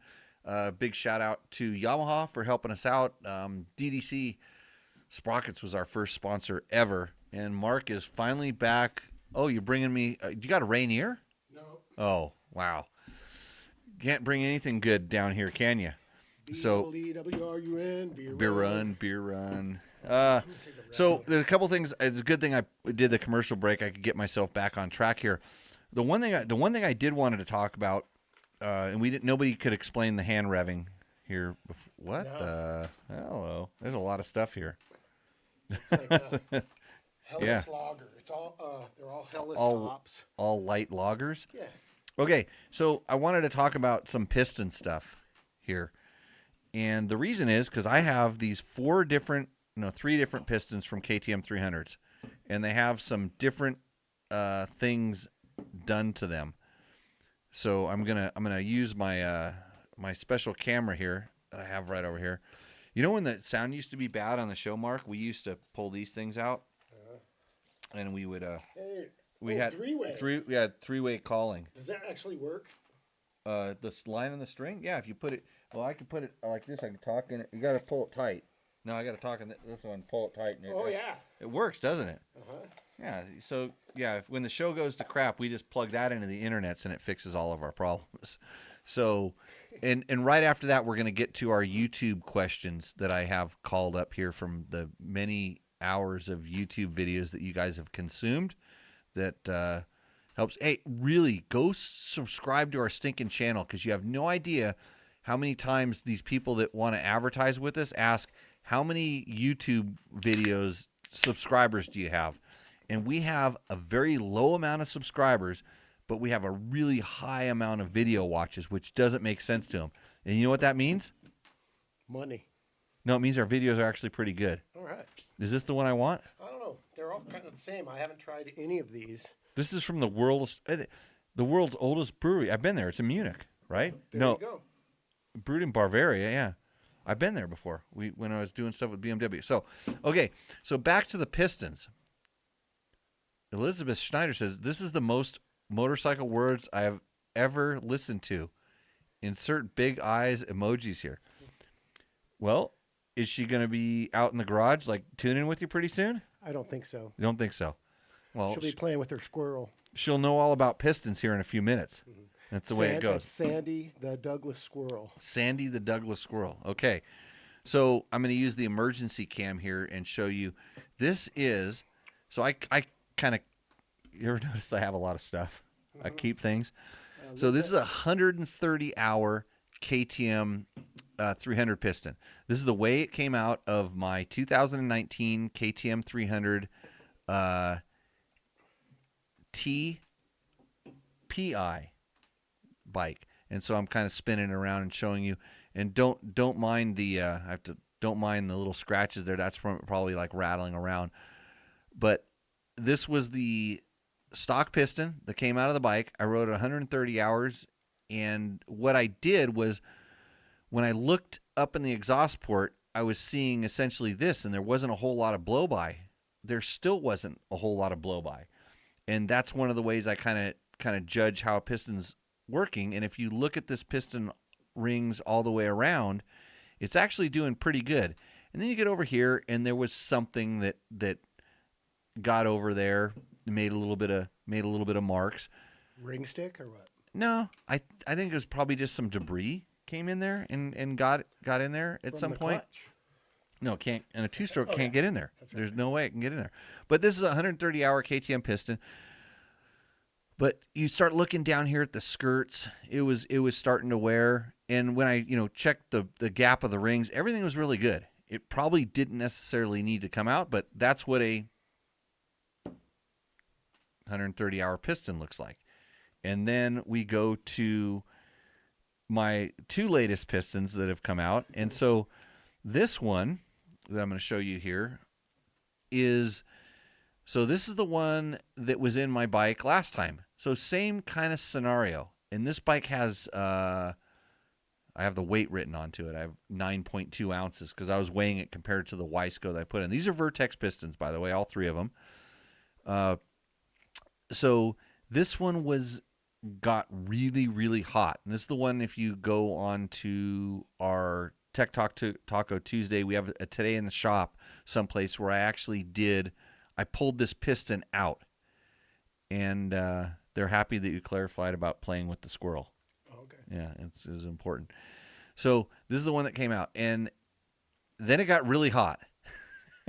So here is the really hot side of the piston. And so if you're listening to this on the podcast, I'm holding up a piston that has a fair amount of, we'll call it kind of that spot that you're looking at here was all black because the oil was going to it, because this was where the heat was being generated. It got really hot because I don't know why. It was during the summer. It was way up in altitude, and the bike boiled out all of its coolant. And I was not doing anything super gnarly. I was riding it hard, but not anything super gnarly. So you look at the front of the piston, and then you go around the rear, and I was trying to figure out, like, what caused this. I couldn't tell. But when I start looking at the way that the coolant was circulating through the motor, the majority of the coolant flows up to the front. It's not restricted. So the back on the intake side, they have only small passageways going up into the cylinder head, and the front has unrestricted flow. So of course, where was all the cool water going? And then when it probably started getting really low, which it did, and I rode it for a fair amount of time, it was knocking and detonating. But you look at the here, it didn't. It was making knocking noises. It didn't do any damage. I stopped, or I didn't ride it hard enough to, I was able to get water back in it in a time frame to. But I rode it probably 2 or 3 times after that. I put water back in it, but I could always tell it was a little bit loose. So this thing ends up measuring out pretty good. The back of the cylinder, here's the back. So the intake side of the cylinder had a little bit of kind of scarring, but it was nothing I couldn't get out with some fine grit 1500 sandpaper. And Jameson asked, do I ball hone my cylinders when doing a top end? Usually no. This one I just took, there was some of this material had stuck to the cylinder. So I used sandpaper to get it out and threw a brand new Wiseco piston into it. And there's kind of a scar, kind of like on that first piston. When I hold this up, I show you this. There was kind of a pronounced line, but you can't. You could run your fingernail into it as hard as you wanted to, and you could barely feel it. That's the best way I found. So like if I run my fingernail across this, like I'm doing it across that thing, I can feel it. In the cylinder, it felt more like I was running it in a different place where there wasn't a scratch or anything. So that is a bike that got too hot, that I could have killed it. Could have completely seized it, but I realized it was getting hot because it makes noise. It doesn't really want to run properly.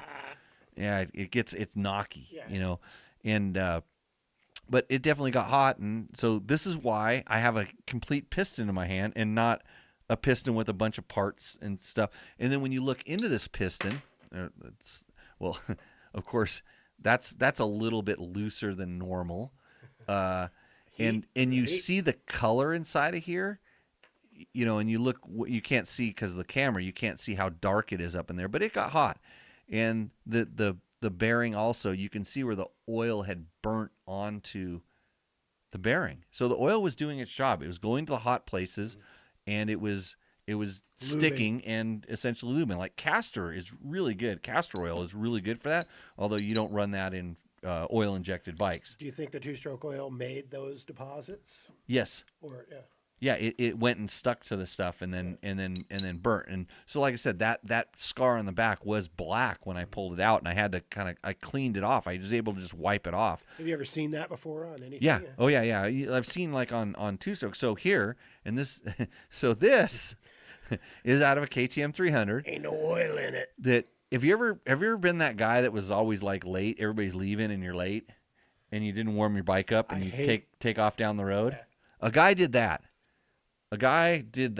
Like some guy allegedly got stuck in the bathroom for a little bit longer and was missing the ride.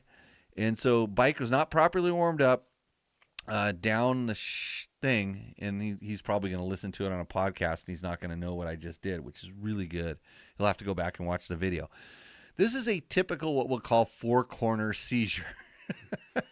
Cold seize, right? So cold seized. So this piston expanded quicker than the cylinder, and the cylinder was no longer usable. It had to go to one of the recoating places. You can see the ring is still stuck. Yes. It's molted inside of there. This bike stopped, and it would not run again. It stopped, and all of a sudden the piston would go up and down, and it had no compression.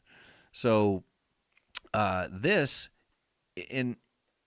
no stopping this and people ask you like how long do you warm the bike up, like whatever. It's like it's kind of by feel, you just know that it's going to be warmed up properly.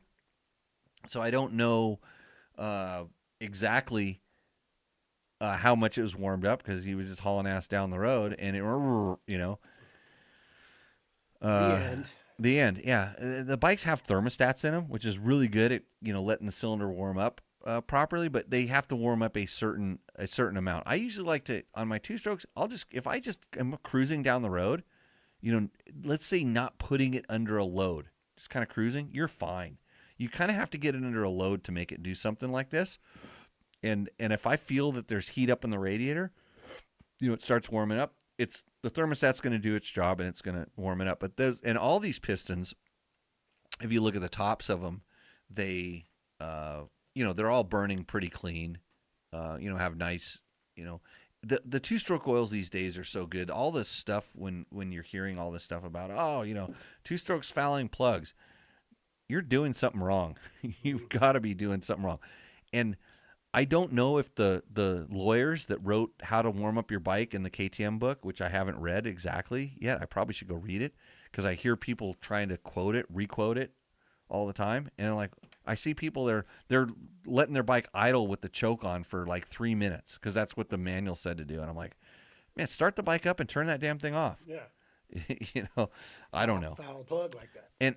And I don't even know. I used to foul plugs, and I learned from fouling plugs, because plugs were expensive, I learned how to start my bike up, get it to where it would keep running, and then turn my choke off. And this is a carbureted KX80, and how to rev it.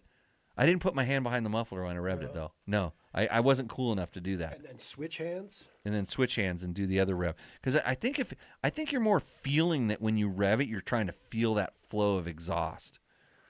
And maybe it's to see the smoke coming out too, because so the smoke maybe. So you're seeing some oil bounce back at you. Yeah. You noticed yesterday when I was riding because I was a little worried about my oil pump, and I wanted to make sure there was oil. And then there was one point where I was riding and I felt like a weird vibration. It was chain slap, by the way. Mm-hmm. It was the chain got that resonation. I felt that vibration, and it was just far enough away from the house to where the bike could have been warming up just the right amount to maybe, and so like at that point I backed her down a second, just like to check everything out. So if you have any more Repo Man quotes, I got a beer ready to open up, by the way, Gronk. So we're gonna go to our let's see. Doug Derby says, we're not going to say his name. Well, we will. Jay Clark does that because he likes the smell of that oil. Well, what oil is it? I like the smell of my Rock Oil strawberry scented 2-stroke oil. Did you get a hint of strawberries behind me yesterday? Nope, because I ran out of the strawberry scented, so it's only like 1/4 strawberry scented in there right now. Bean oil. Yeah, the castor smells good. Oh yeah. So Jay runs Klotz, I think, is his oil of choice. I may be wrong. Doesn't that have a specific smell? Every oil kind of had its own smell. I mean, PJ1 had a smell. I was CalGuard forever. It had a smell. Duralube had a smell. Of course, the Maximas, But yeah, they all have their own different thing. I literally, it's a trials. They made it for trials bikes, and then it sold like crazy for scooters. And Rock Oil sent me a whole bunch a long time ago. I had it at Dirt Rider. So we're talking, this stuff's 12 years old. Mm-hmm. I think I'm down to my last 1 or 2 bottles. But they also, when I talked to them recently, they're like, hey, don't run that stuff. That's not like racing oil, because they think I'm like racing or something. Mm-hmm. Was I racing yesterday? No, we're cruising, man. No, I want to smell strawberries if I'm riding behind me. And one of my, whatever one I think I'd like. That one has a racist name on it, doesn't it? I should probably drink that. Is it? That's what I got. I've got my Rattler. It's 4.3. Oh, Rattler. That's what the French girls drink. Well, oui. Could you start over from the top? He was listening to the president's going up against Tech Talk Taco Tuesday tonight? Yeah, whatever. Wouldn't even know. Yeah. Hey, if you're worried about all that stuff that's going on in politics, let me tell you something. Go riding. I know some people. Yeah, go riding. That's what I did. So if you're all worried about what's going on, I'm just going to tell you that, and I heard this from a credible source, and I live like over the hill from the place that are really the people, the things that are really running the whole world. And I heard it from a person that knows, from another guy that knows, that talked to the guy, the main guy. The reason that where we're at now is they found a little thing. It's a little robot that they can put inside of food, and they put it in all of the food at the Whole Foods markets. They put it in there, and that's why the election went the way it was. Because Sounds legit. That's how they flipped the vote. So it was all the food. It's like a little micro robot that changes your mind, because you know that your gut biome, it controls your whole body, right? So just, you heard it here first. Just so you know, this is why we do motorcycles and motorcycle related products. We're going to the YouTube questions. Mark, how do you like that? Sure. Okay, I'm going to see if I can actually get this up on the screen. Sometimes I can do this. Let's see if will it let me do YouTube Studio? We're going to try this. See if it goes up as it were. Oh, there we go. Okay, so I actually make something work, and we got lots of questions. Is this current or last week? Well, I'm going to see if I 5 can hours. make it work. I might jack it up by touching it over here. So these are our YouTube questions. 3 hours ago, he commented, Mark Dave. Schneider, adventure rider. Dave Walks. It's always an adventure. Hey, Dave, post pictures of your art Yeah. on our chat or something like that. See, you can do that. Maybe Yeah. in the Facebook comments. Super talented artist Yeah. It's every time I see one of those things, I want to snowboard it. and founder of Giant Loop, of course. Yeah, heavy in the moto industry. So let's see how I'm going to control this down. I don't know if I can make it go down. Okay, so we'll see how it works. What is Stack Smasher? Johnny Campbell is one of my heroes. Thanks for having him on last week. Yeah, that was 242. He's one of my heroes too. Yeah. So I'm glad. Do you remember we went riding together, you, me, and Johnny, and we were doing a creek crossing, and we all selected a different line, and for some reason, it was deep where he crossed, and he ended up just in the water, and we ended up like on a sandbar while he was trying to lift. Do his you rifle. remember where that It was? was up in the Paiutes. We don't talk about that. It was up in the mountains. Yes. So It was funny. We were laughing. We like fell over laughing. I tend to laugh at Johnny a lot when we go trail riding, and that's mean because Johnny was not a trail rider. Remember, he was instructed to go riding with me. His boss told him, "You have to go riding with this clown," because I haven't seen him in a while. yeah, Just that guy. he's a much better trail rider now. What He is went riding with you. Can-Am Dennis 6829 says, Hello from Ontario, Canada. Don't "Hey, you know? Take off, eh? Hey, take off." Yeah. Thanks. Glad the antennas are coming up out of the ground. Cold out there. That's good. Loopy Shooter 503. Every year since I can remember, the chassis.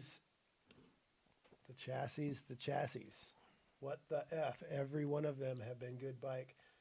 You just adjust to suit your needs. So he's talking about our 25 Honda CRF 250 RX and 450 RX Impression. And so they're talking about the chassis. So if you don't know, you don't know. The chassis makes a huge difference on a bike, and you can change the torque values of the bolts that hold the motor in the chassis and the swing arm pivot specifically, especially on some of these aluminum frames now. Yeah. And it makes a big difference. So oftentimes when we're talking about that, there's what you call chassis feel, and it's very much related to suspension feel. They interact and they work together, but there is chassis feel. And so if you feel like your suspension is doing what it's supposed to be doing, it's chassis.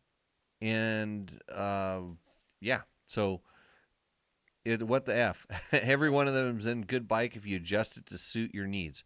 For most people, yes. They don't make bikes that they say are going to suck. They don't make it to suck. Bad marketing. Yeah, they do. These are pretty old. KLX 300. It's only a day ago. Oh, yeah.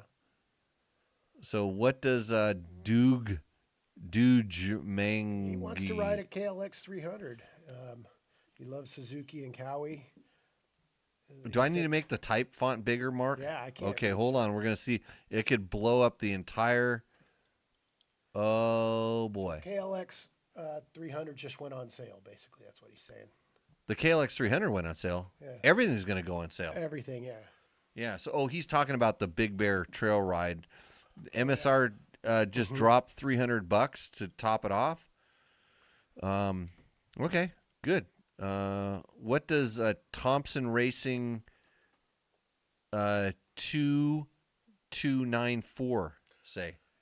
That's just what we were talking about. Holy mackerel! This is like a savant. He's a savant.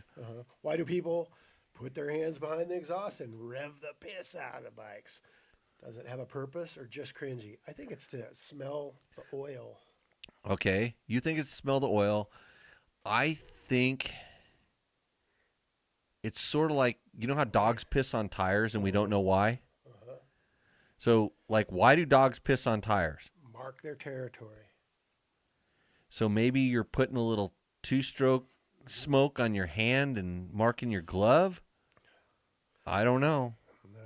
It's a mystery. If you know the answer to this, put it up in the comments and we'll get right back to that, because it has not been solved.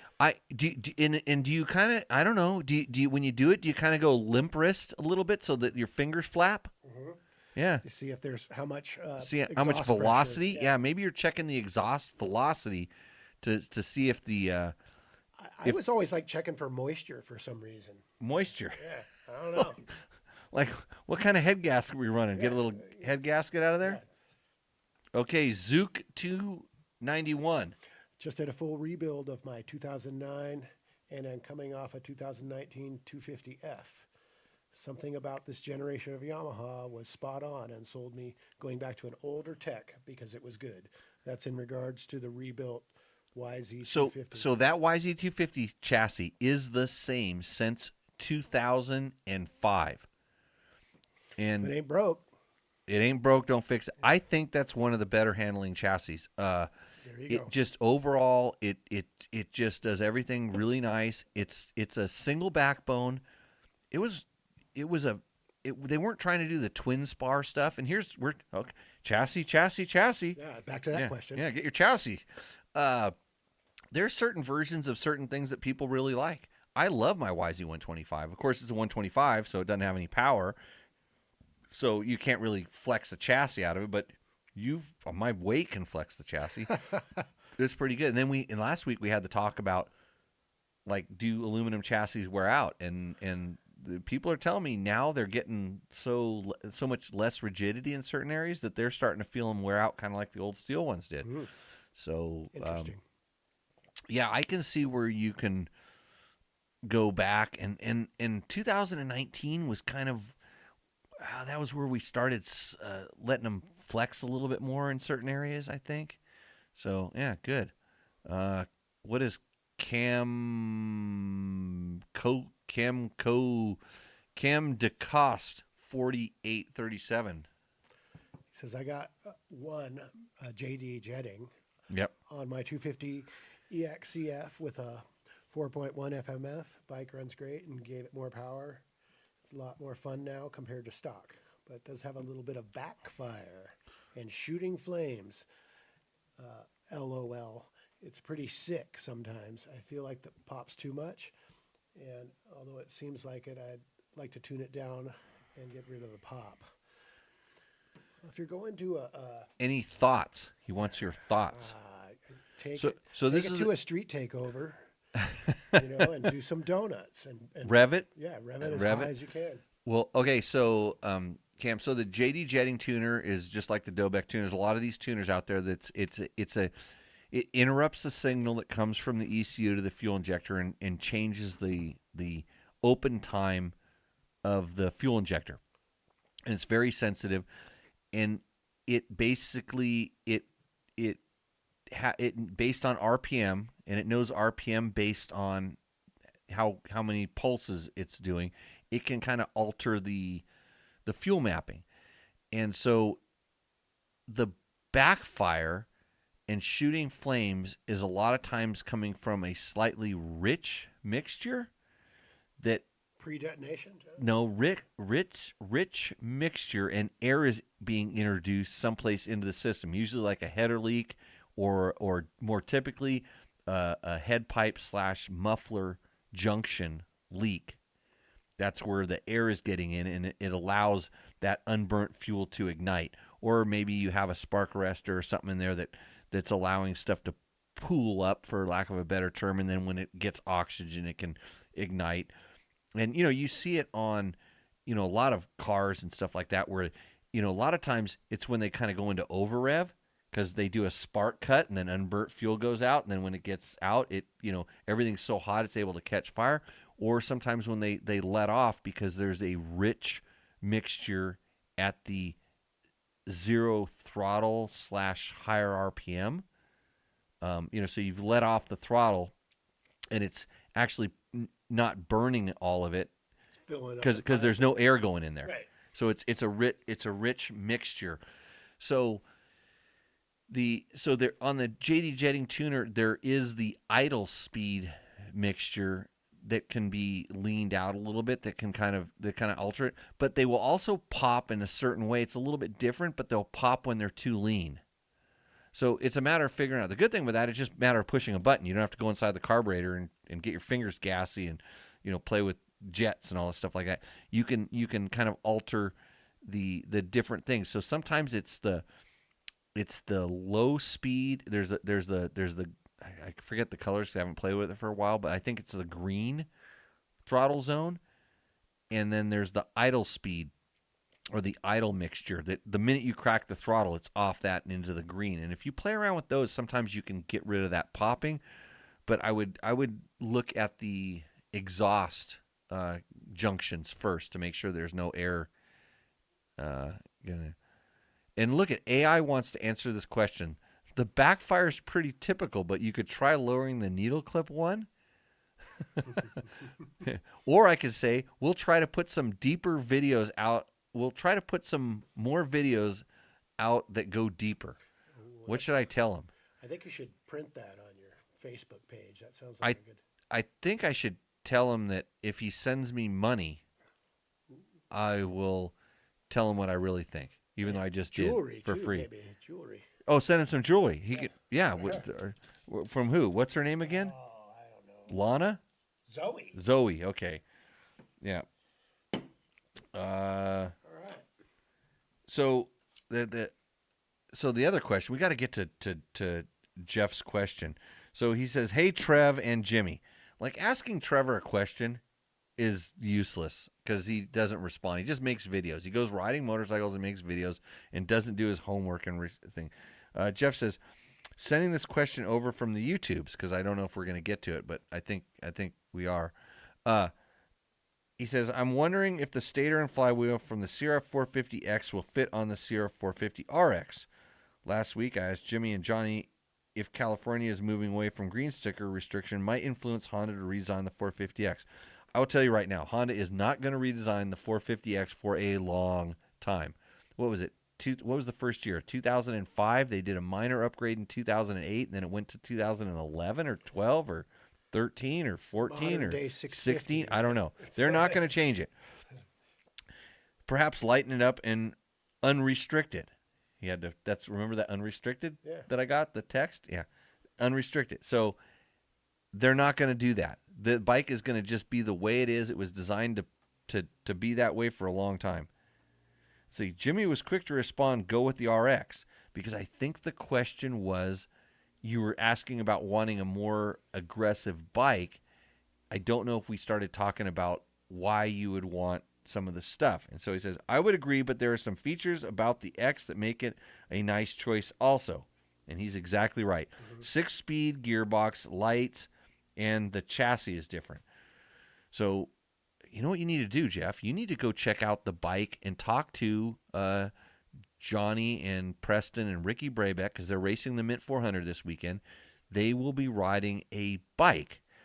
And I don't know which bike they're riding. I think they ride the X. They go back and forth, and it's mostly for chassis feel because they can make the engine do anything they want. But a lot of times, and this is what Johnny was talking about, I think they take the R top end and put it on top of the X for the 6-speed gearbox, and I think it's a little bit more durable, the bottom end. You have to ask Johnny these questions. I'm just going off kind of what I know. I prefer the X over the RX in almost as long as I don't have to race it on a track. Is it a wide ratio, right? It's a wide ratio. Yeah. Or not a wide ratio. It's semi-wide, we'll call it. Semi-wide. But it has a 6-speed. So anyways, same reason Trevor races the YZ450FX and not the WR450R. Yeah, but who finished in the podium on the Pro Class? Jeff, that's what I want to know. I rode a WR, not Trevor. Trevor rides the FX. He's not on the podium in the Pro Class. Big money. But he pulls the stator over to power the lights. Well, I didn't need lights because I finished during the day. But you got to decide that you got to kind of pick the duty of your bike. What do you want? We got any more? Do we got no? You know what we got to? Do we have any more?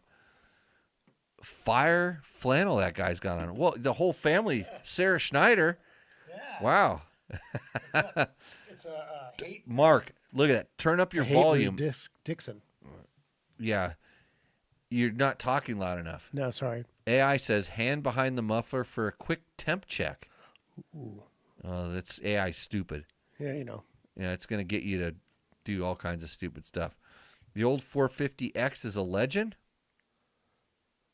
I hated it. So- I mean, it was okay for trail riding, but the race bikes and stuff, that was just, it's kind of like a KTM 690, just not for me. And Ricky Brabeck will fight me to the death on that. He might win on that one. Well, he went on almost anything, but they spent a lot of time getting some of the characteristics that he liked on the old bike to work on the new bike. And he's really, that guy's freaking picky. I guess when you're It helps with the R&D, you know. when you're a Dakar winner, I guess you can be picky and Right. people cater to you. They jump. Yeah. Jimmy did. What did Jimmy do? I don't know what Jimmy I don't did. remember. Yeah, I did it. I remember. I won't talk about myself. Actually, I'm not doing that bad. No. Oh, okay. I usually. So, J. Wait a minute. Which one are we on here? Okay. JP Conrad. Just changed Sun's YZ250X piston at 85 hours. Look like new. Same with the rings and cylinder. Just a tad bit of carbon on the top, which is normal, right? Yep. Just a hint of blow-by, perhaps. A lot better than my KTM TPI 150 piston at 60 hours. It had blow-by all the way down. He put in a Wasner piston. Wasner piston. We plan on 100 hours or less, but these are all trail ridden. I may go with an OEM top end kit on mine. Not sure yet. JP has a lot of information there. That's a lot. I mean, So- who's riding so- the 150? Is what I wanna know. Well, that's the thing. It's like, much weight? well, yeah, it's weight, and just like you think about how much more RPMs the 150 has to turn. And so at 60 hours, it's probably turned more piston strokes, which is Right. what's going to determine the wear And the 250. than the 250. And also the TPI bike, it's doing things a little. It's not using a carburetor. And I tell you what, the carburetors are sloppy in a bad way and a good way. In a bad way, they're not as efficient.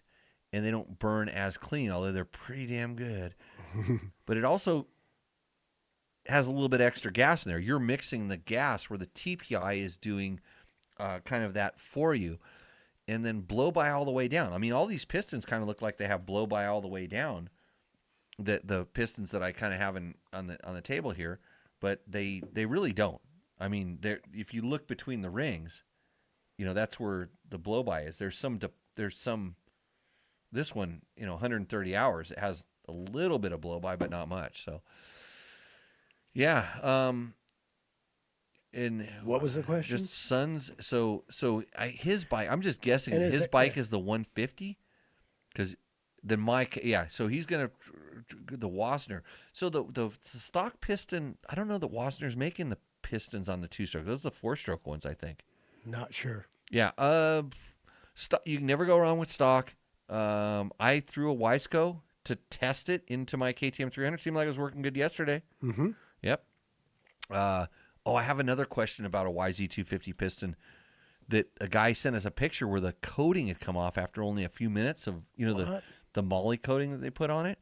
And I need to reach out to somebody and ask them about that. So, don't know. What about the zombie apocalypse? Now we know he's cuckoo. He believes in zombies, and he doesn't believe in the little things that they put in your food that change your voting habits. Have you ever been to Portland? Lots of zombies there. Roaming the streets. Haven't made it recently. Been a while. Don't you love a two-stroke, not so finicky? Yes, I like that. So the reason that the YZ250 is the best choice of all two-strokes, period, is because it has a carburetor and it's simple. Okay, so if you are worried about the whole world turning over to fuel injection, Yamaha has the answer for you in the YZ250. So keep it simple, stupid. Keep it simple. Yep. And then he says, not to mention they have a dumb thermostat on those KTMs, which I'm glad my dumb KTM has a dumb thermostat. That way I don't have to spend around wasting my dumb time warming the dumb bike up. Just go. Okay. Sorry for the rant. Oregon Riders. You might know Oregon Riders. Enjoyed the show. That was 242. Is that us? No. That was last week. As last week. Yeah, you didn't win the show wars yet. You know, Jerry Bernardo, he's really bummed out that he's not the most famous guest with the most views. Yeah. How do you think I'll do? I don't know. You had a big fan club going. I saw your wife, your daughter, you got Dave, you got Ski Mom. I don't remember her name. Carol, yeah, you got Carol. They're great. I love those guys. They're rooting for you. We just keep the likes up. What's the next question? What's your problem 158?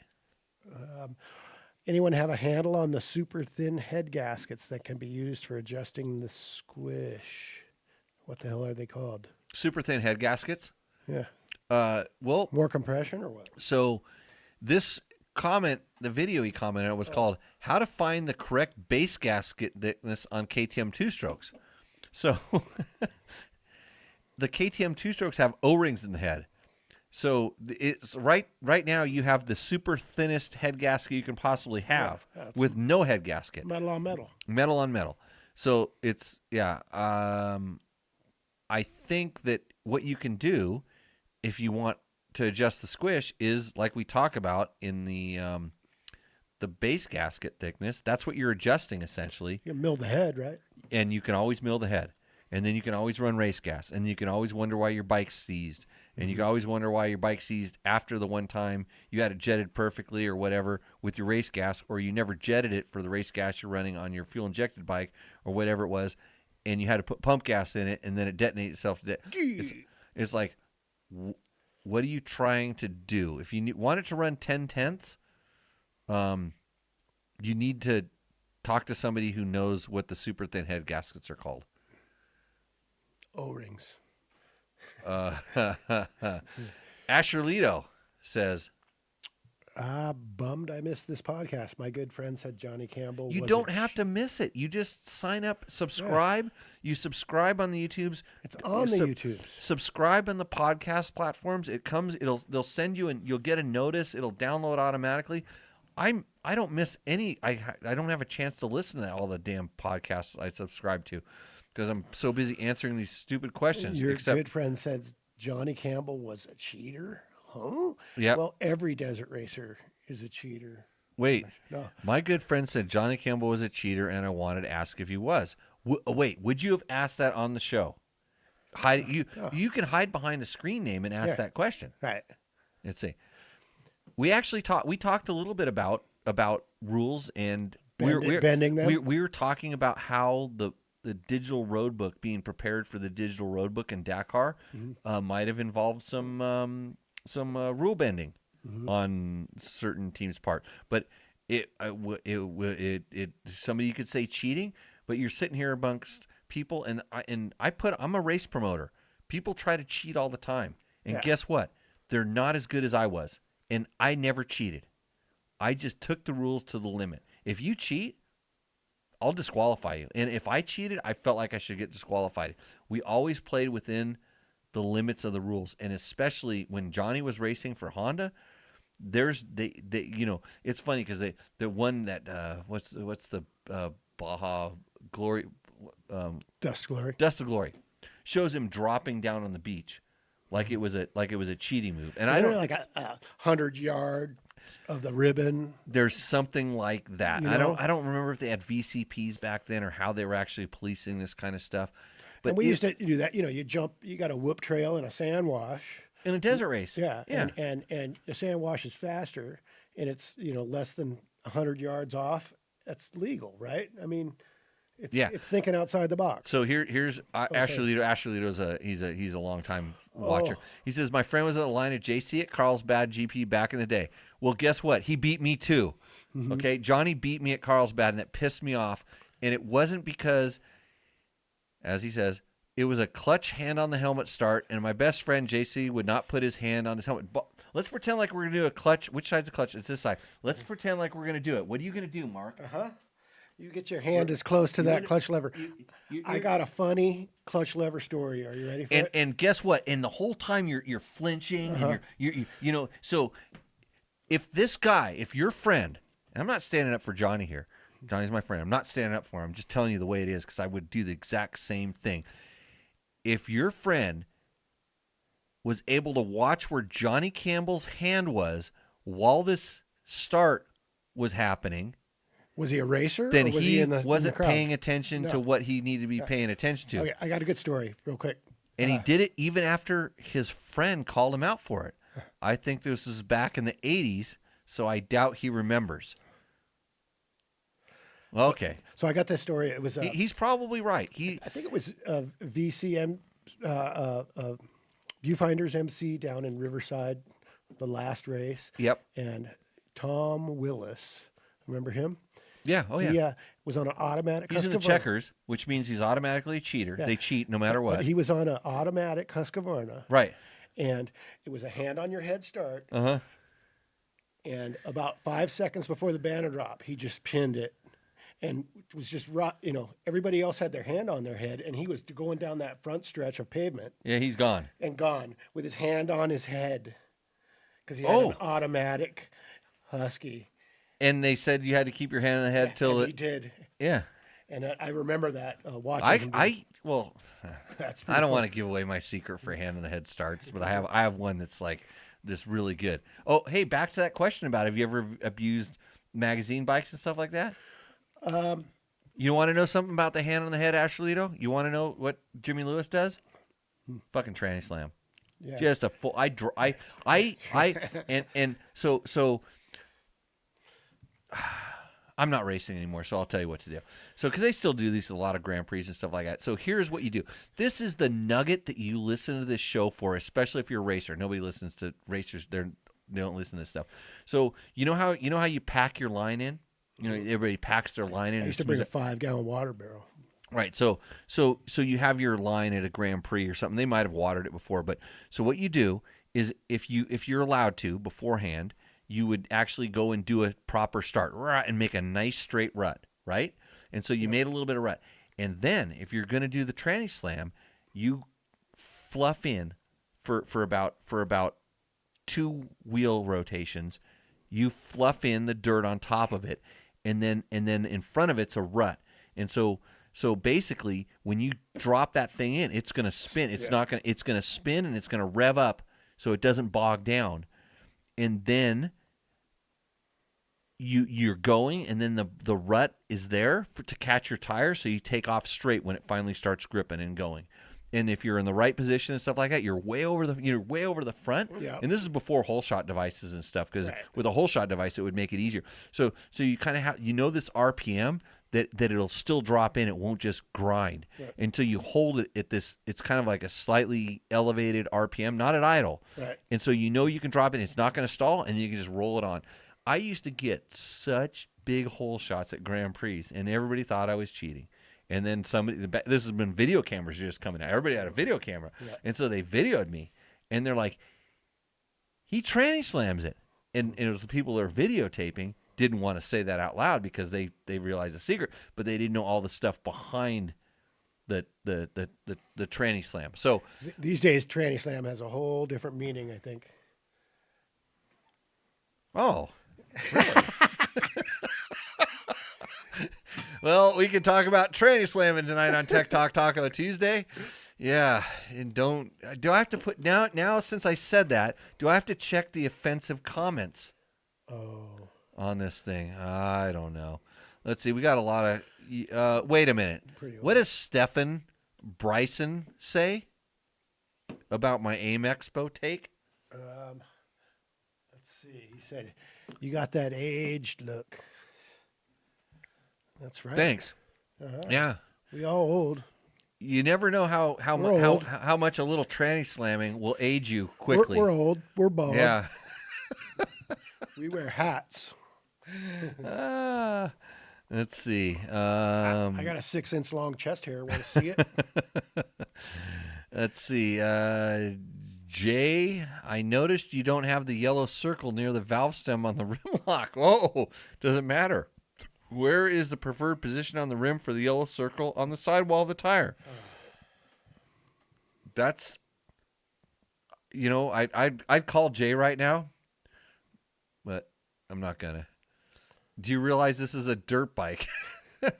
Hey, you know what? If you're building a race bike, when people watch me work in the garage, they're like, "Oh, you're kind of a hack." It's like, no, I get the job done and my shit works, and I'm pretty sure that whatever Jay did, that if you're going to do it to 10/10, like if you're putting it on a race bike, a factory race bike, you would want to do that. So I'm glad you guys are paying that much attention. Right? Yeah, for a vehicle, it makes for easier balance. So there's a mark on a lot of tires that is either the heavy or the light spot on the tire, depending on the brand and stuff like that, and you want to line it up with the rim lock and or the thing. Don't you want to do it opposite the rim lock? Well, I don't know. That's I gotta know what brand it is and whether it's the heavy or the light spot. And I think on the Dunlop, I believe, I don't know. I can't remember whether it is. So and it depends on the rim because KTM's have the rim lock and their valve core, the valve stem, close to each other, where Yamahas have them opposite each other. Which makes sense. It does make sense. It's not great for changing tires, but KTM, they're building enduro bikes, and they know you're going to change your tire quickly at an enduro race, right? So they put them on the same side. It's quicker that way. So let's see. And then we answered some of these other questions because they came in before the next show. So yeah, so we're in there, and now. Yeah, well, that was a good one. You're right. Let's see. Doug Bates says, "What is Doug? Jug, my buddy Jug. What does he say? He's got that 620 KTM. I'm going to get you into the show more often. You got a bunch of fans, Mark. Needs What a new are you home. doing up there in Bend? You got a podcast? I should. I'll show you how to do it. You only need a couple of wires. You need a few wires and then one of those camera things. I see you running around here before the show. I don't want that Yeah, kind of trauma in my life. It's no problem. But yeah, Doug's You got get paid a lot. You make so much money doing a podcast. I doubt that. No, really. Yeah. Okay. Yeah. You get put in halls of fames. Yeah. I'm not going to talk about myself. How was that? Oh. Let's talk about the Husaberg gargoyle idea. So I suggested. Oh, you're a DJ. Yeah. I didn't know. Yeah. So I suggested Jimmy puts 2 Husabergs at the entrance of his property, like gargoyles watching out over everybody. Wait, you suggested I did it. You mean I didn't already do that? Well, it was like that in his garage, and I'm like, why don't you move it out maybe to the street or? Oh, well, no, but I already have. You know, I know this. So what Mark's talking about is like I have my shop in each corner of the shop before you enter the doors. There's Husabergs parked out there. They're guardians, but they're also so that I can like run and jump on them and ride them if I start having a panic attack and I need to feel like a lot of power. Yeah. Because some people, it's kind of like, I guess it's like drugs. I've never been addicted to drugs, but I suspect it's kind of like that where you just you start fiending and you need a little fix. So I just run out and grab the nearest Husaberg. I hop on it and I just do a couple roll-ons and I'm all good. Yep. Like the wheel, like the third and fourth gear just rolling on and having the wheel just progressively come off. It happens to street bike guys all the time. But I think there's a support group for that. Huh? Maybe not. Maybe you should be the support group. I'll lead it. Yeah. But I don't have a problem Oh, at this. he's got a At all. problem. So, hey, thanks everybody for joining in, enjoying our show, watching our commercial break. If you've gotten this far, subscribe. Who's out there? Make one of your friends subscribe to this thing, and that way they'll quit asking you the stupid questions. They can ask them to us. I know they have to sit through all this minutia, and it takes a little while to know the characters and all the stupid things that we do here at Tech Talk Taco Tuesday. You can learn why we have disc guards, front disc guards, made out of wood. This is Bulletproof Designs. It's a it Sample, floats. right? Yeah, it's a sample. Mark, have you looked at this thing closely, or It did is you just pretty cool. you did look I at it? did read Yeah. the stuff too. Yeah, you should look at what it says. It's got some hidden stuff in there. There's where the heck is the look at the best one is look at that right there. Look at that. Oh yeah, PBR. Ride while you can, people. Yeah. Ride while you can. Ride while you can. That's why I don't get these uploaded that quick onto the internets. I do my best. So if you have any questions, put them in the comments. Send us an email. It's my name at dirtbiketest.com. And here's the best part about the show. You know how everybody watches shows like this because they want to get something free and they want to win a contest? If you would have submitted your submission for Rooster Endo, you would have won. There was no Rooster Endo submission. No, because nobody submitted. If you sent it in Takamoto, Rooster Endo brought to you by Takamoto. So if you would have just sent it in, it could have been the worst one. It could have been the best one. You would have won. Wow. And here's the best thing about that. It's $100. Like, how else can you make $100 by sending in a photo of your bike and just telling us something about it? So you're going to give that one to the host then, right? I probably could. You know what? You know what? That's our parting gift. Mark, you win tonight's Rooster Endo because we did talk about your gas. Yeah. Yeah, it needs some things. A couple. Yeah. Yeah, you could. So thank you, Mike from Takamoto. Yeah. Crazy Mark from Fraser Park, formerly, is the winner of tonight's Rooster Endo. He has a 2024 Gas 300 EC. Yeah. Yeah, So much fun. yeah. It's a Makes great me feel 10 years younger riding that thing. Great bike, yeah. I'm not even joking that your riding skill blew me away. Really? Yeah. Ooh. I was expecting a lot less. Uh-huh. Yeah, no, I mean, I remember because we used to go out in the trails in the days. You've done a lot of trail riding with me, and just when it came to like the technical nitty gritty where we could have gotten in trouble, and I would expect. And you look back. I would expect most people to get in trouble. You didn't go into it too fast. You know, I'm looking back because I'm going, oh, how's he going to do on that log? Right over it, no problem. And I want to give at least 98% of that credit to your bike. Oh. Yeah. No, just kidding. Can I flip you off? No. I was no. It's good times. Your technicality in your riding was really good. I was worried about when we came out of that sand wash. You said, "Dude, that thing killed me," and I'm like, "What were you doing?" I think you need to take a piss. Yeah, I think so. It was throwing It's the just weight those off. big sand rocks, you know. Yeah. They take the energy right out of you. But Yeah. all right. So, anyways, ride while you can, Joe. Yeah, that's a quote. Definitely, Dave knows. Yeah, that's good. I think everybody should ride them and smoke them if you've got them. If you got 'em. That's not a Repo Man quote, Gronk. No, it's not. You know what? I got to think of a good one to sign off on the show. Hold on a second. I got to throw one of these out there. Yeah. Got to throw a little bit of that out there to the audio files. And what's... Ain't gonna be no repo, man. Yeah. Oh, there's got to be some. There's like 10,000 floating through the head right now. Best damn car on the lot.